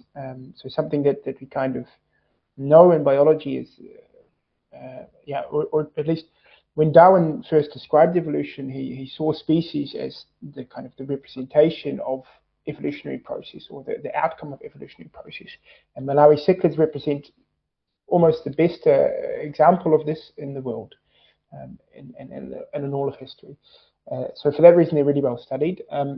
The truth is that the physical features that you see within Malawi cichlids are very diverse, lots of variation, but genetically they are very similar to each other. And so this means that when you study Malawi cichlids, you can look at very few genetic differences to understand large phenotypic differences. And by phenotype, I mean morphological or physiological or behavioral differences.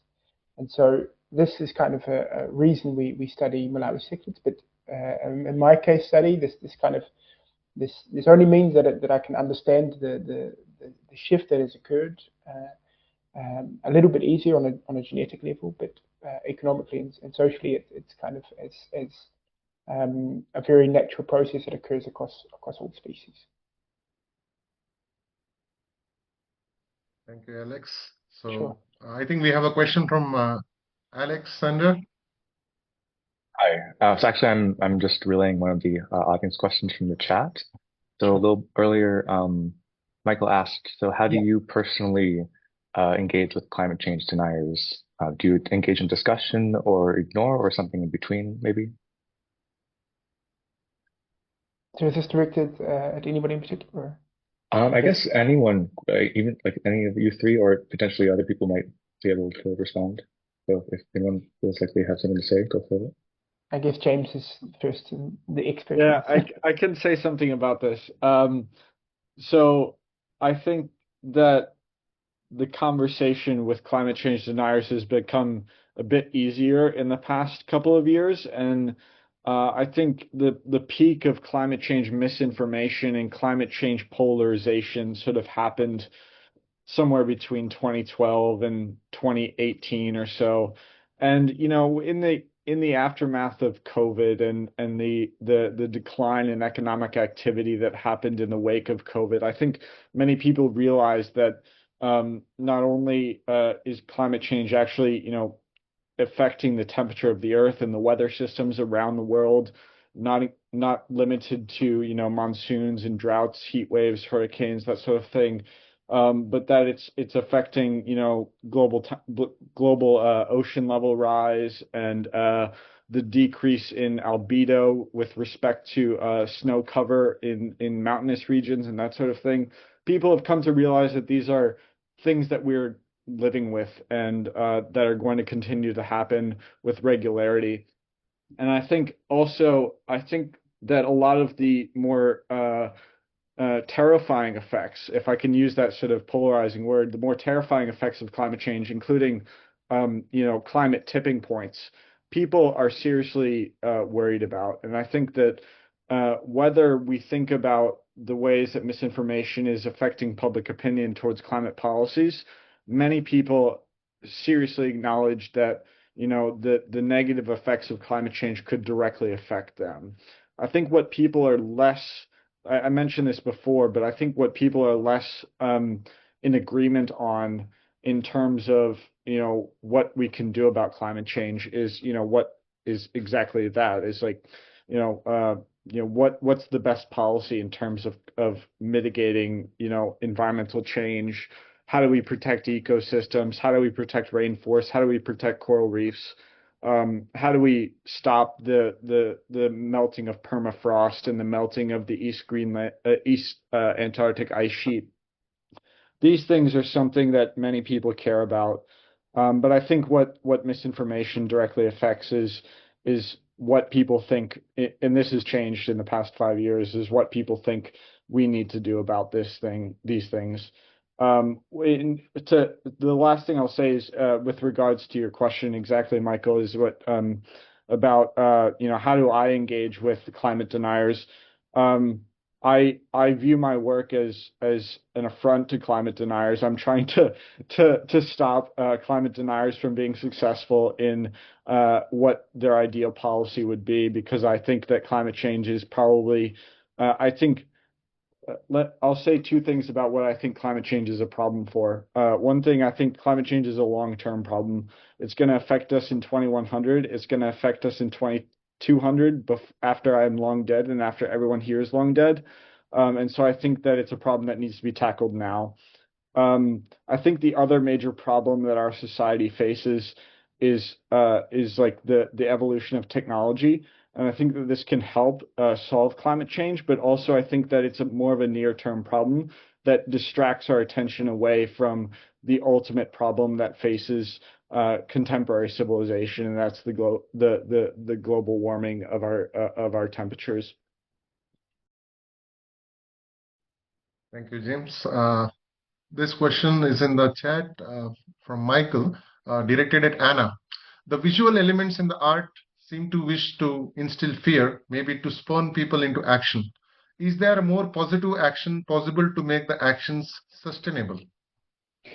Yeah, that's a great question. Thank you, Michael. And it's interesting that you bring up the emotion of fear, because in this particular piece, there was definitely the audience reported feeling the fear and even panic and anxiety, deep anxiety, and sometimes it felt like watching someone drown, especially because in the Times Square installation, people didn't come to see the performance. It wasn't really publicized, right? These are just passers through, tourists or people on their way about their business, who are kind of completely taken aback by this unexpected sort of scene that for some was experienced as horrific.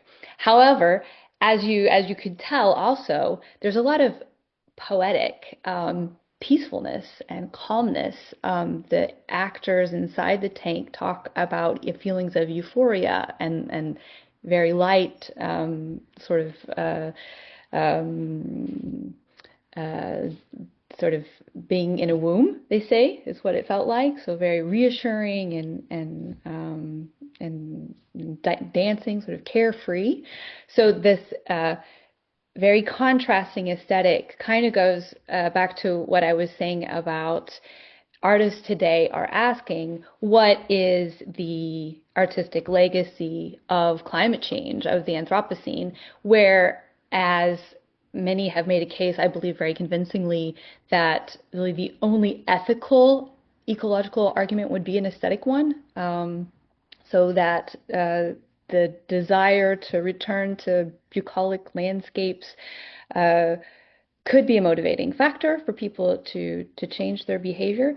But it doesn't seem that artists really feel that it's an honest a mini artist. Obviously, nothing can be overgeneralized, but I'm very taken by contemporary artists who are trying to grapple with what is the aesthetic legacy of a realistic accounting for the situation that we are in now. And it might be, and this goes back to these conversations about adaptation, it might be finding beauty there where we would most be inclined to find fear or to find panic, and to see those things as now our troubled legacy. And so there have been photographs of oil spills and extraction sites that are making an aesthetic claim. At the same time, yes, there obviously are other works that are not playing on that, and that might be correspond better to purely positive initiatives. Maybe we'll get to those as well. I feel like I've been talking too much. I'll stop there. Thank you, Anna. We have a question from Lillian. Thank you. Yes, this is a fascinating question. Like, do we need to move away from fear in terms of communication and action? And so I was thinking, James and Anna, does humor come into this at all? Do you find kind of comic approaches to artistic work or information around climate change that to you work? Like, is that a way forward or not? Go ahead, Anna. Yeah, I would say a resounding yes. Actually, one of the first sort of ecological works was entitled The Comedy of Survival, and it was kind of studying this theoretical genre as what really happens in comedy in theater. Well, it's survival, right? They don't kill themselves over principles. It's a very untragic approach, because whatever is thrown at them, well, they just figure out a way to adapt to it, right? So there's no sort of essence of fatality, of being sort of obligatorily faithful to an essence or to an identity. So this also tags into the whole sense of reworking our very notions of ontology and what we mean by identities, and moving towards we're all just interconnected with transcorporality and permeable membranes, and the one task that we have to do is to figure out a way to adapt to the situation in front of us. And that is literally the sort of textbook definition of what comedy does. And it can also be very fearful, though. I don't think it does away with fear. Everyone has examples immediately that come to mind of something horribly scary being also potentially very comic. Yeah, if I could jump in, I think that this is a really good question regarding fear, because a lot of climate narratives are surrounding fear. They're about changes to our entire lifestyle. They're about, physical harm that's going to happen to our communities and our livelihoods. There's an interesting book. I can't really speak to the humor aspect, but there is an interesting book about climate change, which is called Why Climate Change is Not Everything, by Mike Hume, who's a professor at Cambridge. And the book essentially discusses the discourse within modern international climate policy. And so what it argues is that the language of international climate policy put out by organizations like the IPCC is centered around this very fearful sort of discourse and fearful sort of emotional triggers within the policies and the reports and the science, which goes along the lines of, it says, we must move away from climate change, move away from fossil fuels within the next 3 to 5 years, and we need to do this now, and we need to it puts this extreme imperative on everyday people to change their entire lifestyles in response to climate change. And it's actually, I think it's a good argument, because I think that the solutions to societal transformation in the context of climate change towards renewable energy and towards forms of green sustainability is is centered not around fear, but is centered around hope.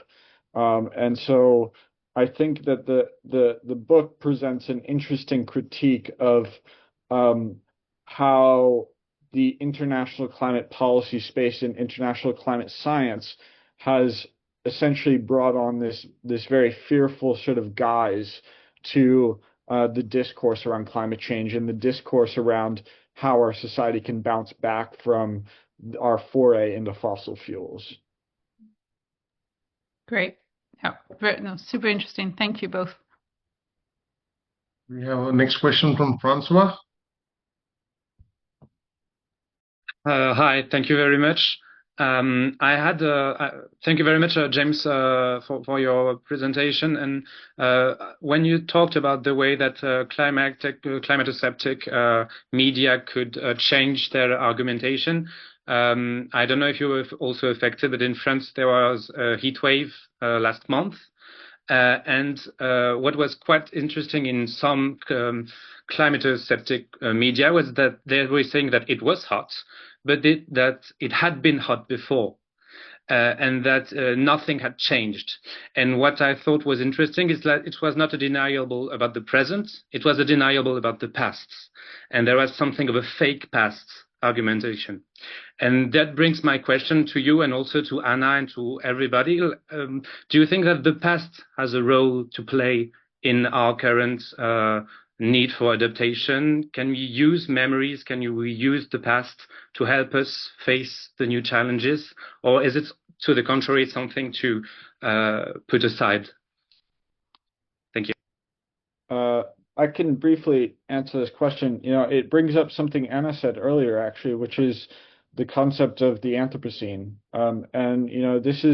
This is an idea that's rooted in our geological past and our geological present.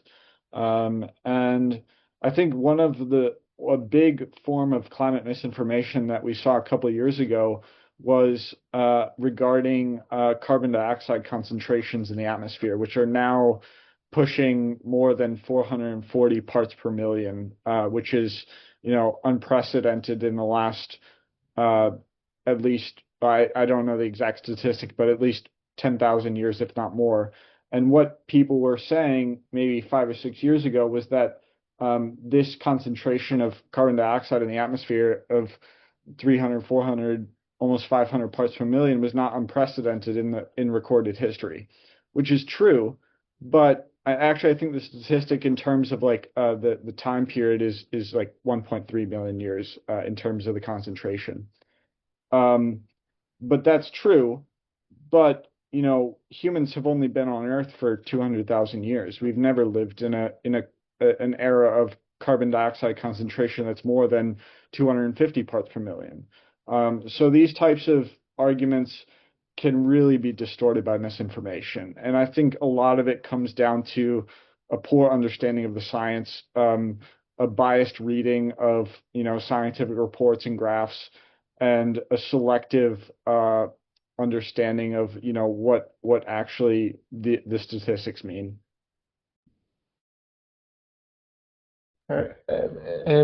I wonder sometimes if it's maybe this is also a question as much as it is something that I deal with. How insightful is it to refute or dispute kind of these discussions with people about whether or not this is the highest peak in recorded time or not? In a sense, because we have to deal with. Climate change is itself a kind of a human problem. Nature is very dynamic and kind of many different ways, many different spatial and temporal histories.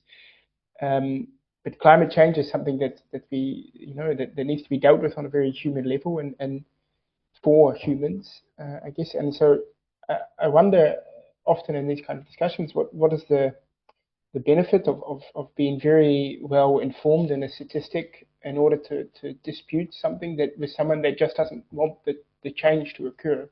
It's not for them about the statistics per se, but about the action that is a result of that statistic, right? I would direct that as a question to James, maybe. So just really quickly from I guess, an arts perspective, well, more like the blue humanities in general are definitely going back and saying, oh, well, actually the ocean and the seas and water in general have played a huge part in the construction of our cultural imaginaries and our understandings of gender and our relation to sea life and the notions of adventure and the idea is looking to the past as a way of kind of, well, in one hand, sort of recuperating a reliance on the hydrosphere that we've lost, but then also as a way of tracing where we went wrong and at what point we started seeing it as an exploitable resource, et cetera. So a lot of works today are returning to Ovid's Metamorphosis or Homer's Odyssey and retelling these tales. Also, folklore is figuring very prominently in questions of gendering women and water scenarios. So it's a great question. I haven't really thought about how the past is intervening here, but it definitely is very present. If I could just jump in, my background's in geology, so that's essentially entirely concerned with the past. And I feel like it can offer a useful warning. So while modern warming is unprecedented, relatively, I guess, a fairly similar situation from the recent past, or relatively recent past, was during the Paleocene-Eocene thermal maximum. And this was a period of rapid global warming of about 5 to 8 degrees Celsius, so higher in magnitude than now, but it took place over the course of about 20,000 years. So modern warming is significantly faster, so maybe up to 40 times faster. And so going back to this Paleocene-Eocene thermal maximum, despite the more gradual warming, it still led to a mass extinction, particularly in the deep ocean. And so I guess this could be a warning for what we might experience in the coming century or two if we don't adapt or change course.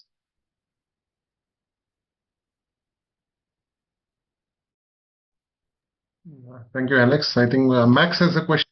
Yeah, it's actually very nicely fits to all three. And sorry, Anand, if I take this from your questionnaires, but I think it's nicely now in this framework because it's so interdisciplinary how to actually measure, adaptation, and when is adaptation a success? And I think from a biological point of view, because that's also my background, there are certain tools, right?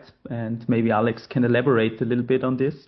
But I'm very interested, like Anna, you already said nicely in the arts, it's these emotions that are transformed and how people react, I think this was really insightful for me. And also politically, I would be very interested when you would actually see adaptation as as a success in terms of, climate change adaptation or whatsoever, I think in general. I don't know who wants to start. Maybe Alex from a biology. So for me, of course, it's important to I recognize very well that in a biological sense we talk about adaptation as a very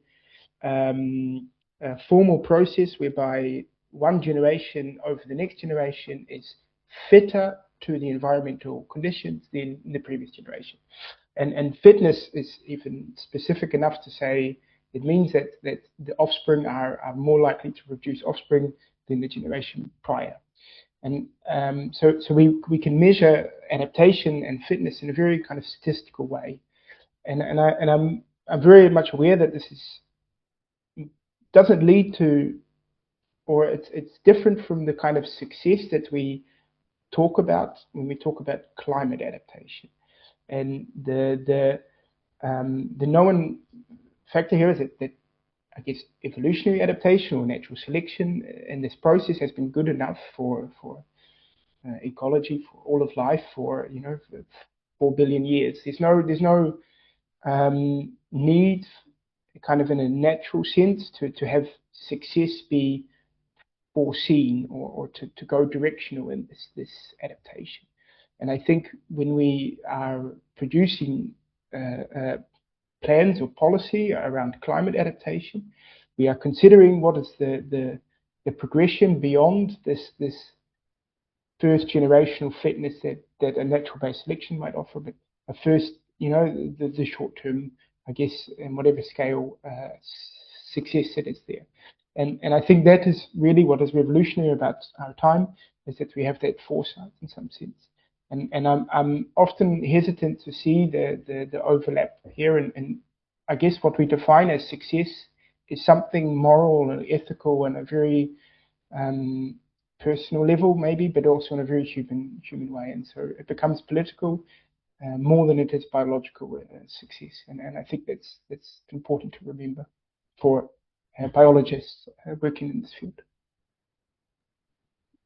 Maybe I could come in on this question, because I think that my answer is going to be similar in some sense to Alex's answer, but also different. So I don't think that, just to disagree, I don't think that adaptation is a moral or ethical. I think it's a moral and ethical problem, but I don't think the solution is going to come down to a moral or ethical change in our society. I think, from a political science perspective, we think a lot about like infrastructure and the ways that we finance adaptation, and the ways that the amount of money that's going into renewable energy and these types of things.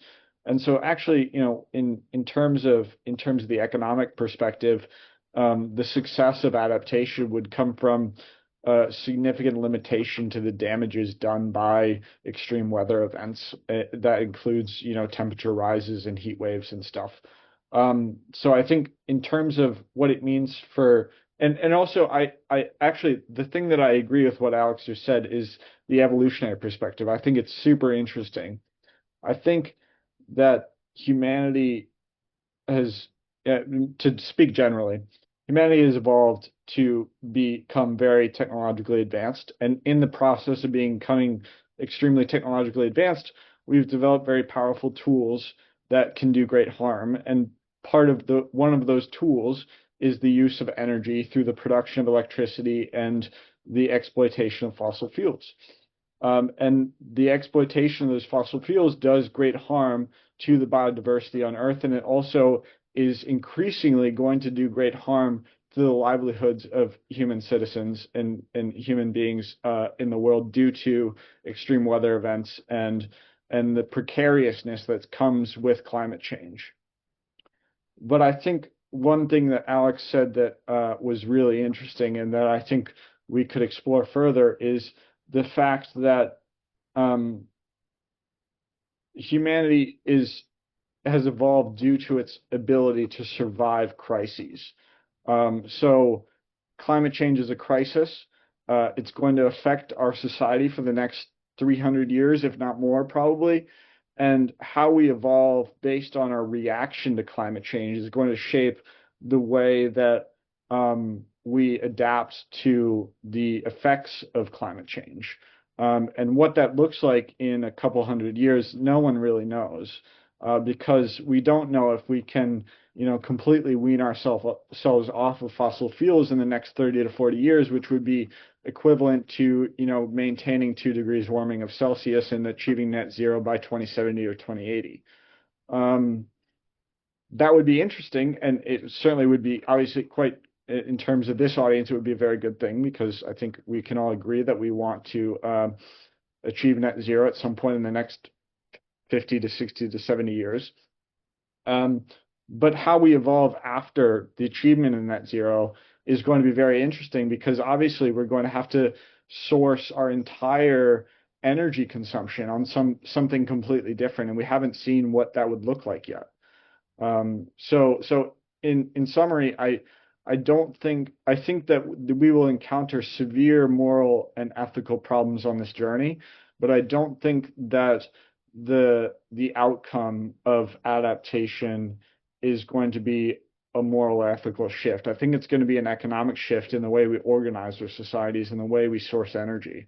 Yeah. I can quickly talk about adaptation as an artistic shift, and I don't think I need to pop any images up on the screen, because if anyone, in fact, all of you have seen these images on social media. They are the underwater sculptures of Jason DeCaris Taylor, who has underwater museums literally all over the globe, and who is not at all functioning on the idea that a work of art is immutable and is behind glass in a museum, but that it is plunged into nature and has as its mission to be deformed or reformed by aquatic life, sort of encrusting itself upon these sculptures. And so the images, after 5 years of being installed on the bottom of the seafloor, have completely blossomed, right? And they're also, he works with scientists so that lobsters will come and lay their eggs inside the sculptures, and that different kinds of coral will graft themselves onto the different body parts. And so this idea of changing not only what a work of art is, but also what humans are, and that it isn't just something to be protected and preserved, but to interact porously with nature, also has, I think you, Michael, also has the added benefit of being strategically placed at a distance from coral reefs, so that underwater tourism and scuba expeditions will go to see these sculptures and sort of stray away from sea life that needs protection. So I find that a very inspiring example that is more on the positive side than the fear side. Sorry, I'm just going to quickly jump in. There's actually a site, I did some diving in Thailand years ago, and there was a site which was just sand. There was nothing, there was no fish, there was no coral, and the locals there they called it junkyard, and they started collecting old bits of gym equipment, toilet basins, the lot, and they've put these ceramic structures down there. And now it's abundant with life. There's lots of fish. There's a giant pufferfish called Gary that sits in this toilet basin, and that's his home now. And it's just sort of interesting how, as you say, like the art aspect of it, and how you can take something that was considered junk and put that in and create life from it, and then get the local tourists involved, and they have loads of eco projects there, and how much is coming from something that was just discarded and junk. It was, yeah, I think that's a really nice comment.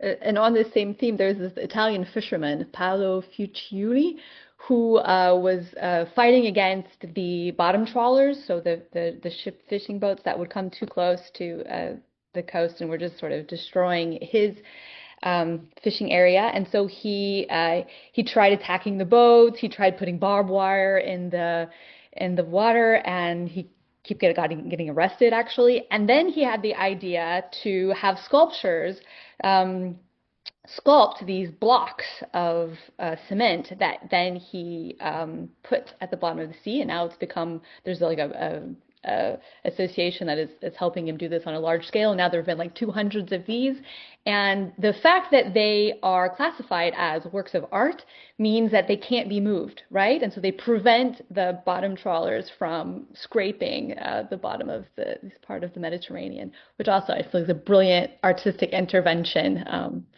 that really worked.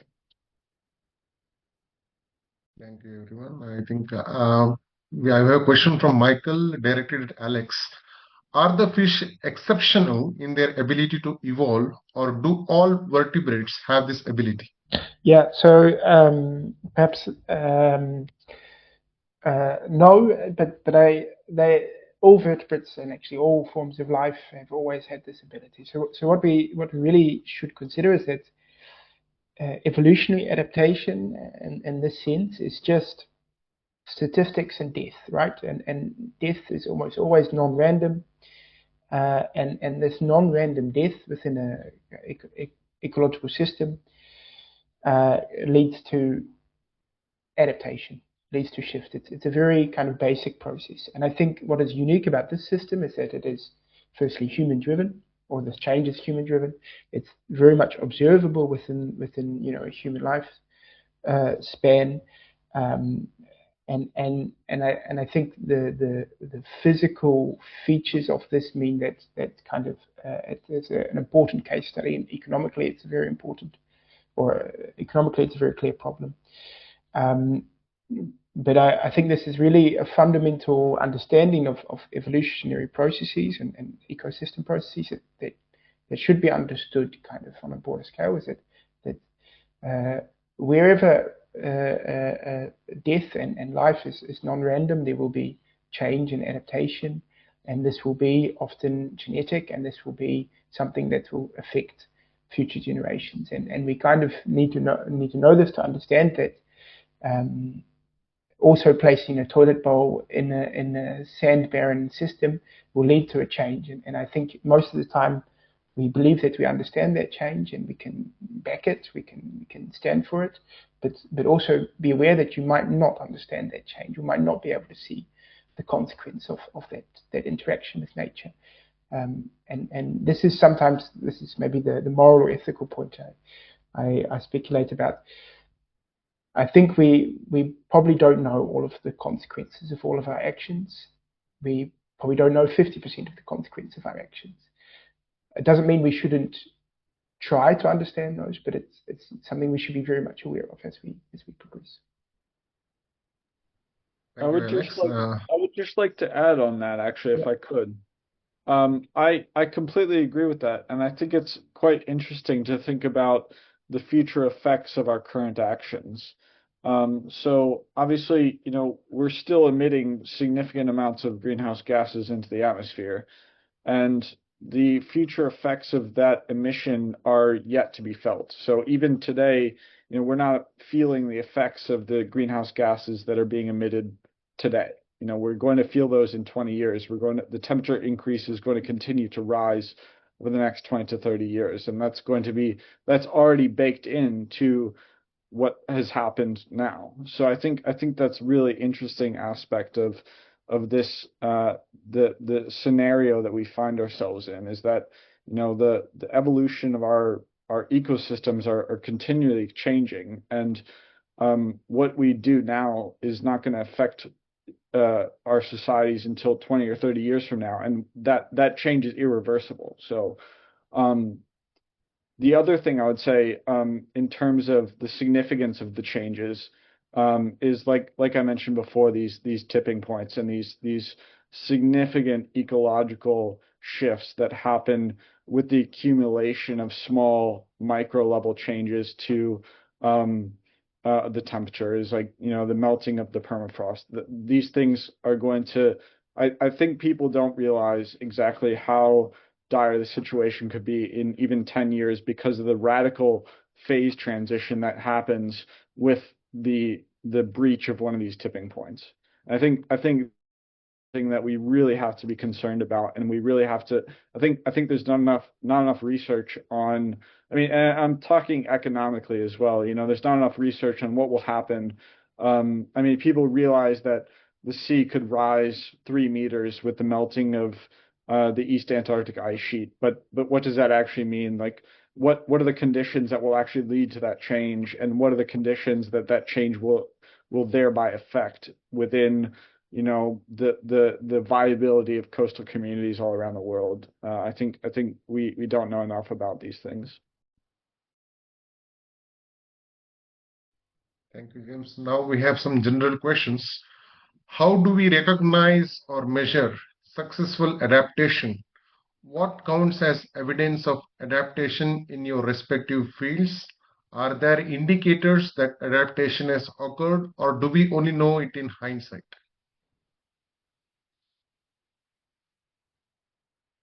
Any of you can respond to this?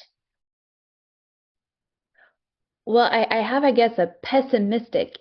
I don't know. It's hard to sort of categorize, I guess, sort of just cerebrally. One sign of artistic adaptation would be photographing oil spills, or using dead seagulls as support for a sculpture, and finding beauty and artistic legacy in the damage that our passage on the environment has caused, with all the ambiguity that implies.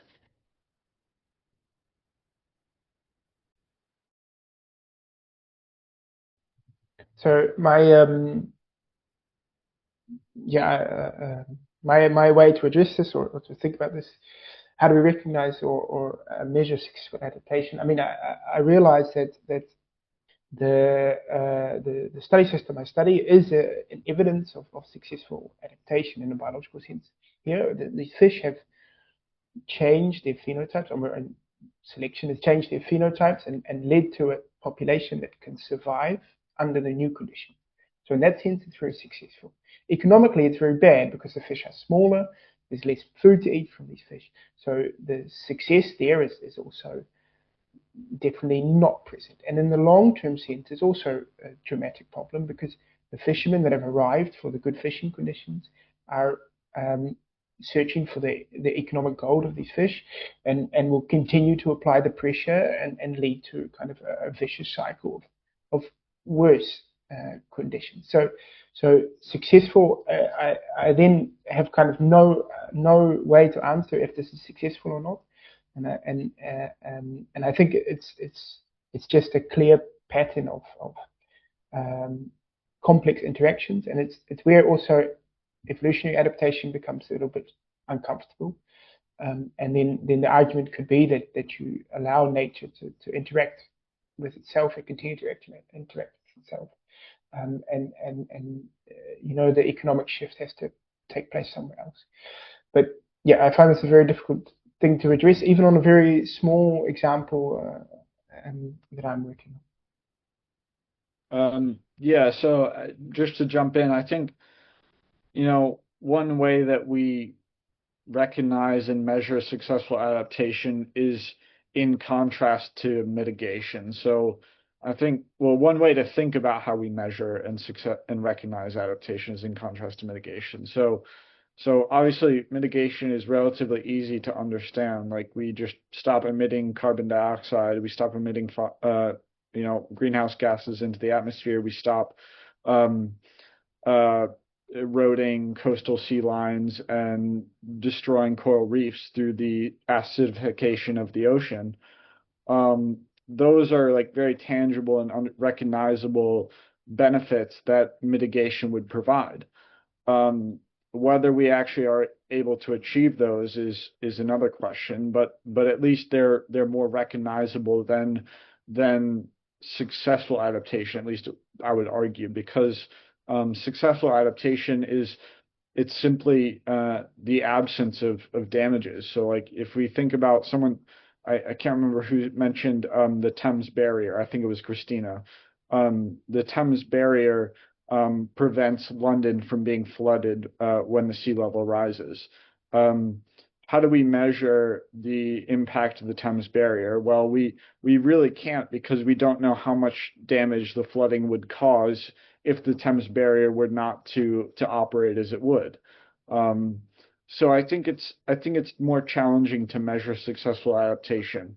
We can see adaptation very visibly in our communities. I mentioned this earlier because the building of seawalls, or the upgrading of the Thames barrier, or the protection of various coastal zones, or even forests and rainforests from deforestation, is very visible, and often we can recognize that certain areas have been protected, but we can't measure the counterfactual damages that would have occurred if those areas had not been protected in the ways that they were. So I think it's useful to think about successful adaptation in contrast to mitigation, where mitigation, we can visibly measure the fact that 70 years from now we may not have breached 2 degrees, which would obviously be something that's very, we should be very happy about that, because at the pace that we're going now, we're easily going to breach 2 degrees.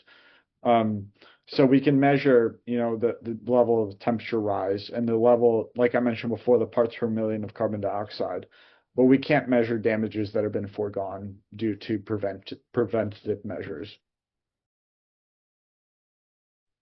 Thank you. So the next question is the battle of the disciplines. So sorry, the question goes as such. Yeah. Sorry, I think we're running a bit over. So I think unless you want to ask one more question, everyone's happy. If maybe it's time to wrap up, or we do one more question.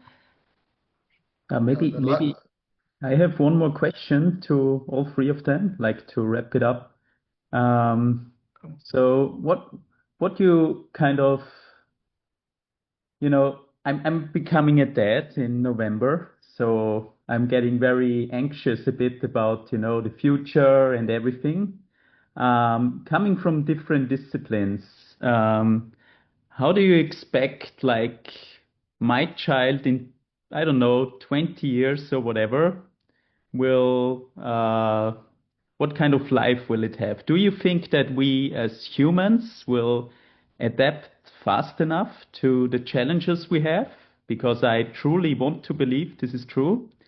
Or what could we do to achieve this? And I think one of the key things is to really get all what you said together, like bringing emotions in, bringing like science in, and bringing like, data science in, and bringing also this political law part in. And I just want to maybe one quick uplifting. I only want to hear something positive now. So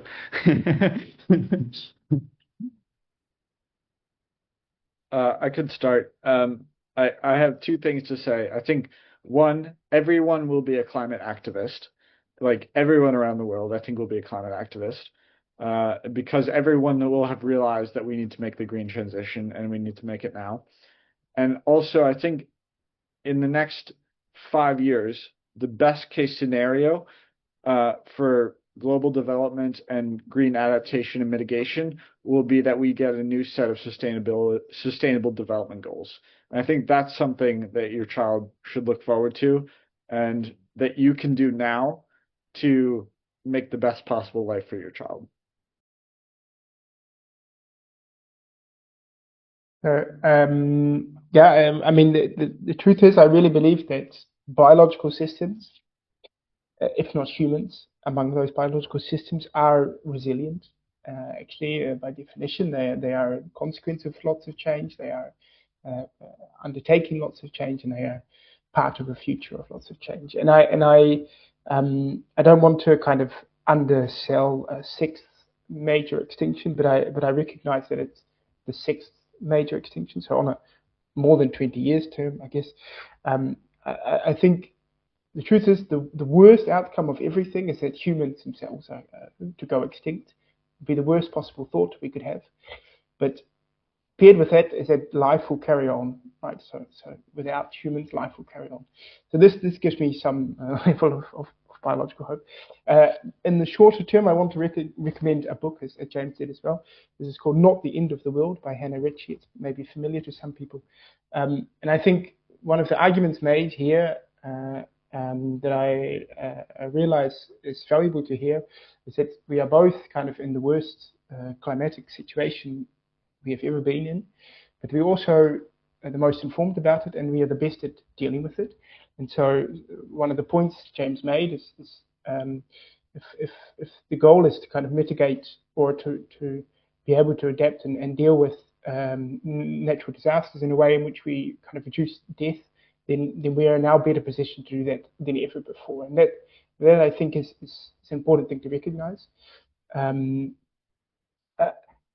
Still very conscious of kind of all the impacts that humans have. I realize that your child will have a fantastic life, not because I know you personally, Max, but because I realize that a lot of human position in the globe is very positive, and there are also places in the world that are less positive, and I think sometimes I feel that is kind of missing the climate discussion. So I just want to mention one quickly.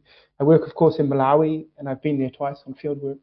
And I recognize that the fishing communities that I deal with, if they are asked, what do you do if you can't fish because of the weather or whatever, then more than 25% address this with not eating for that day or that month, eating less meals.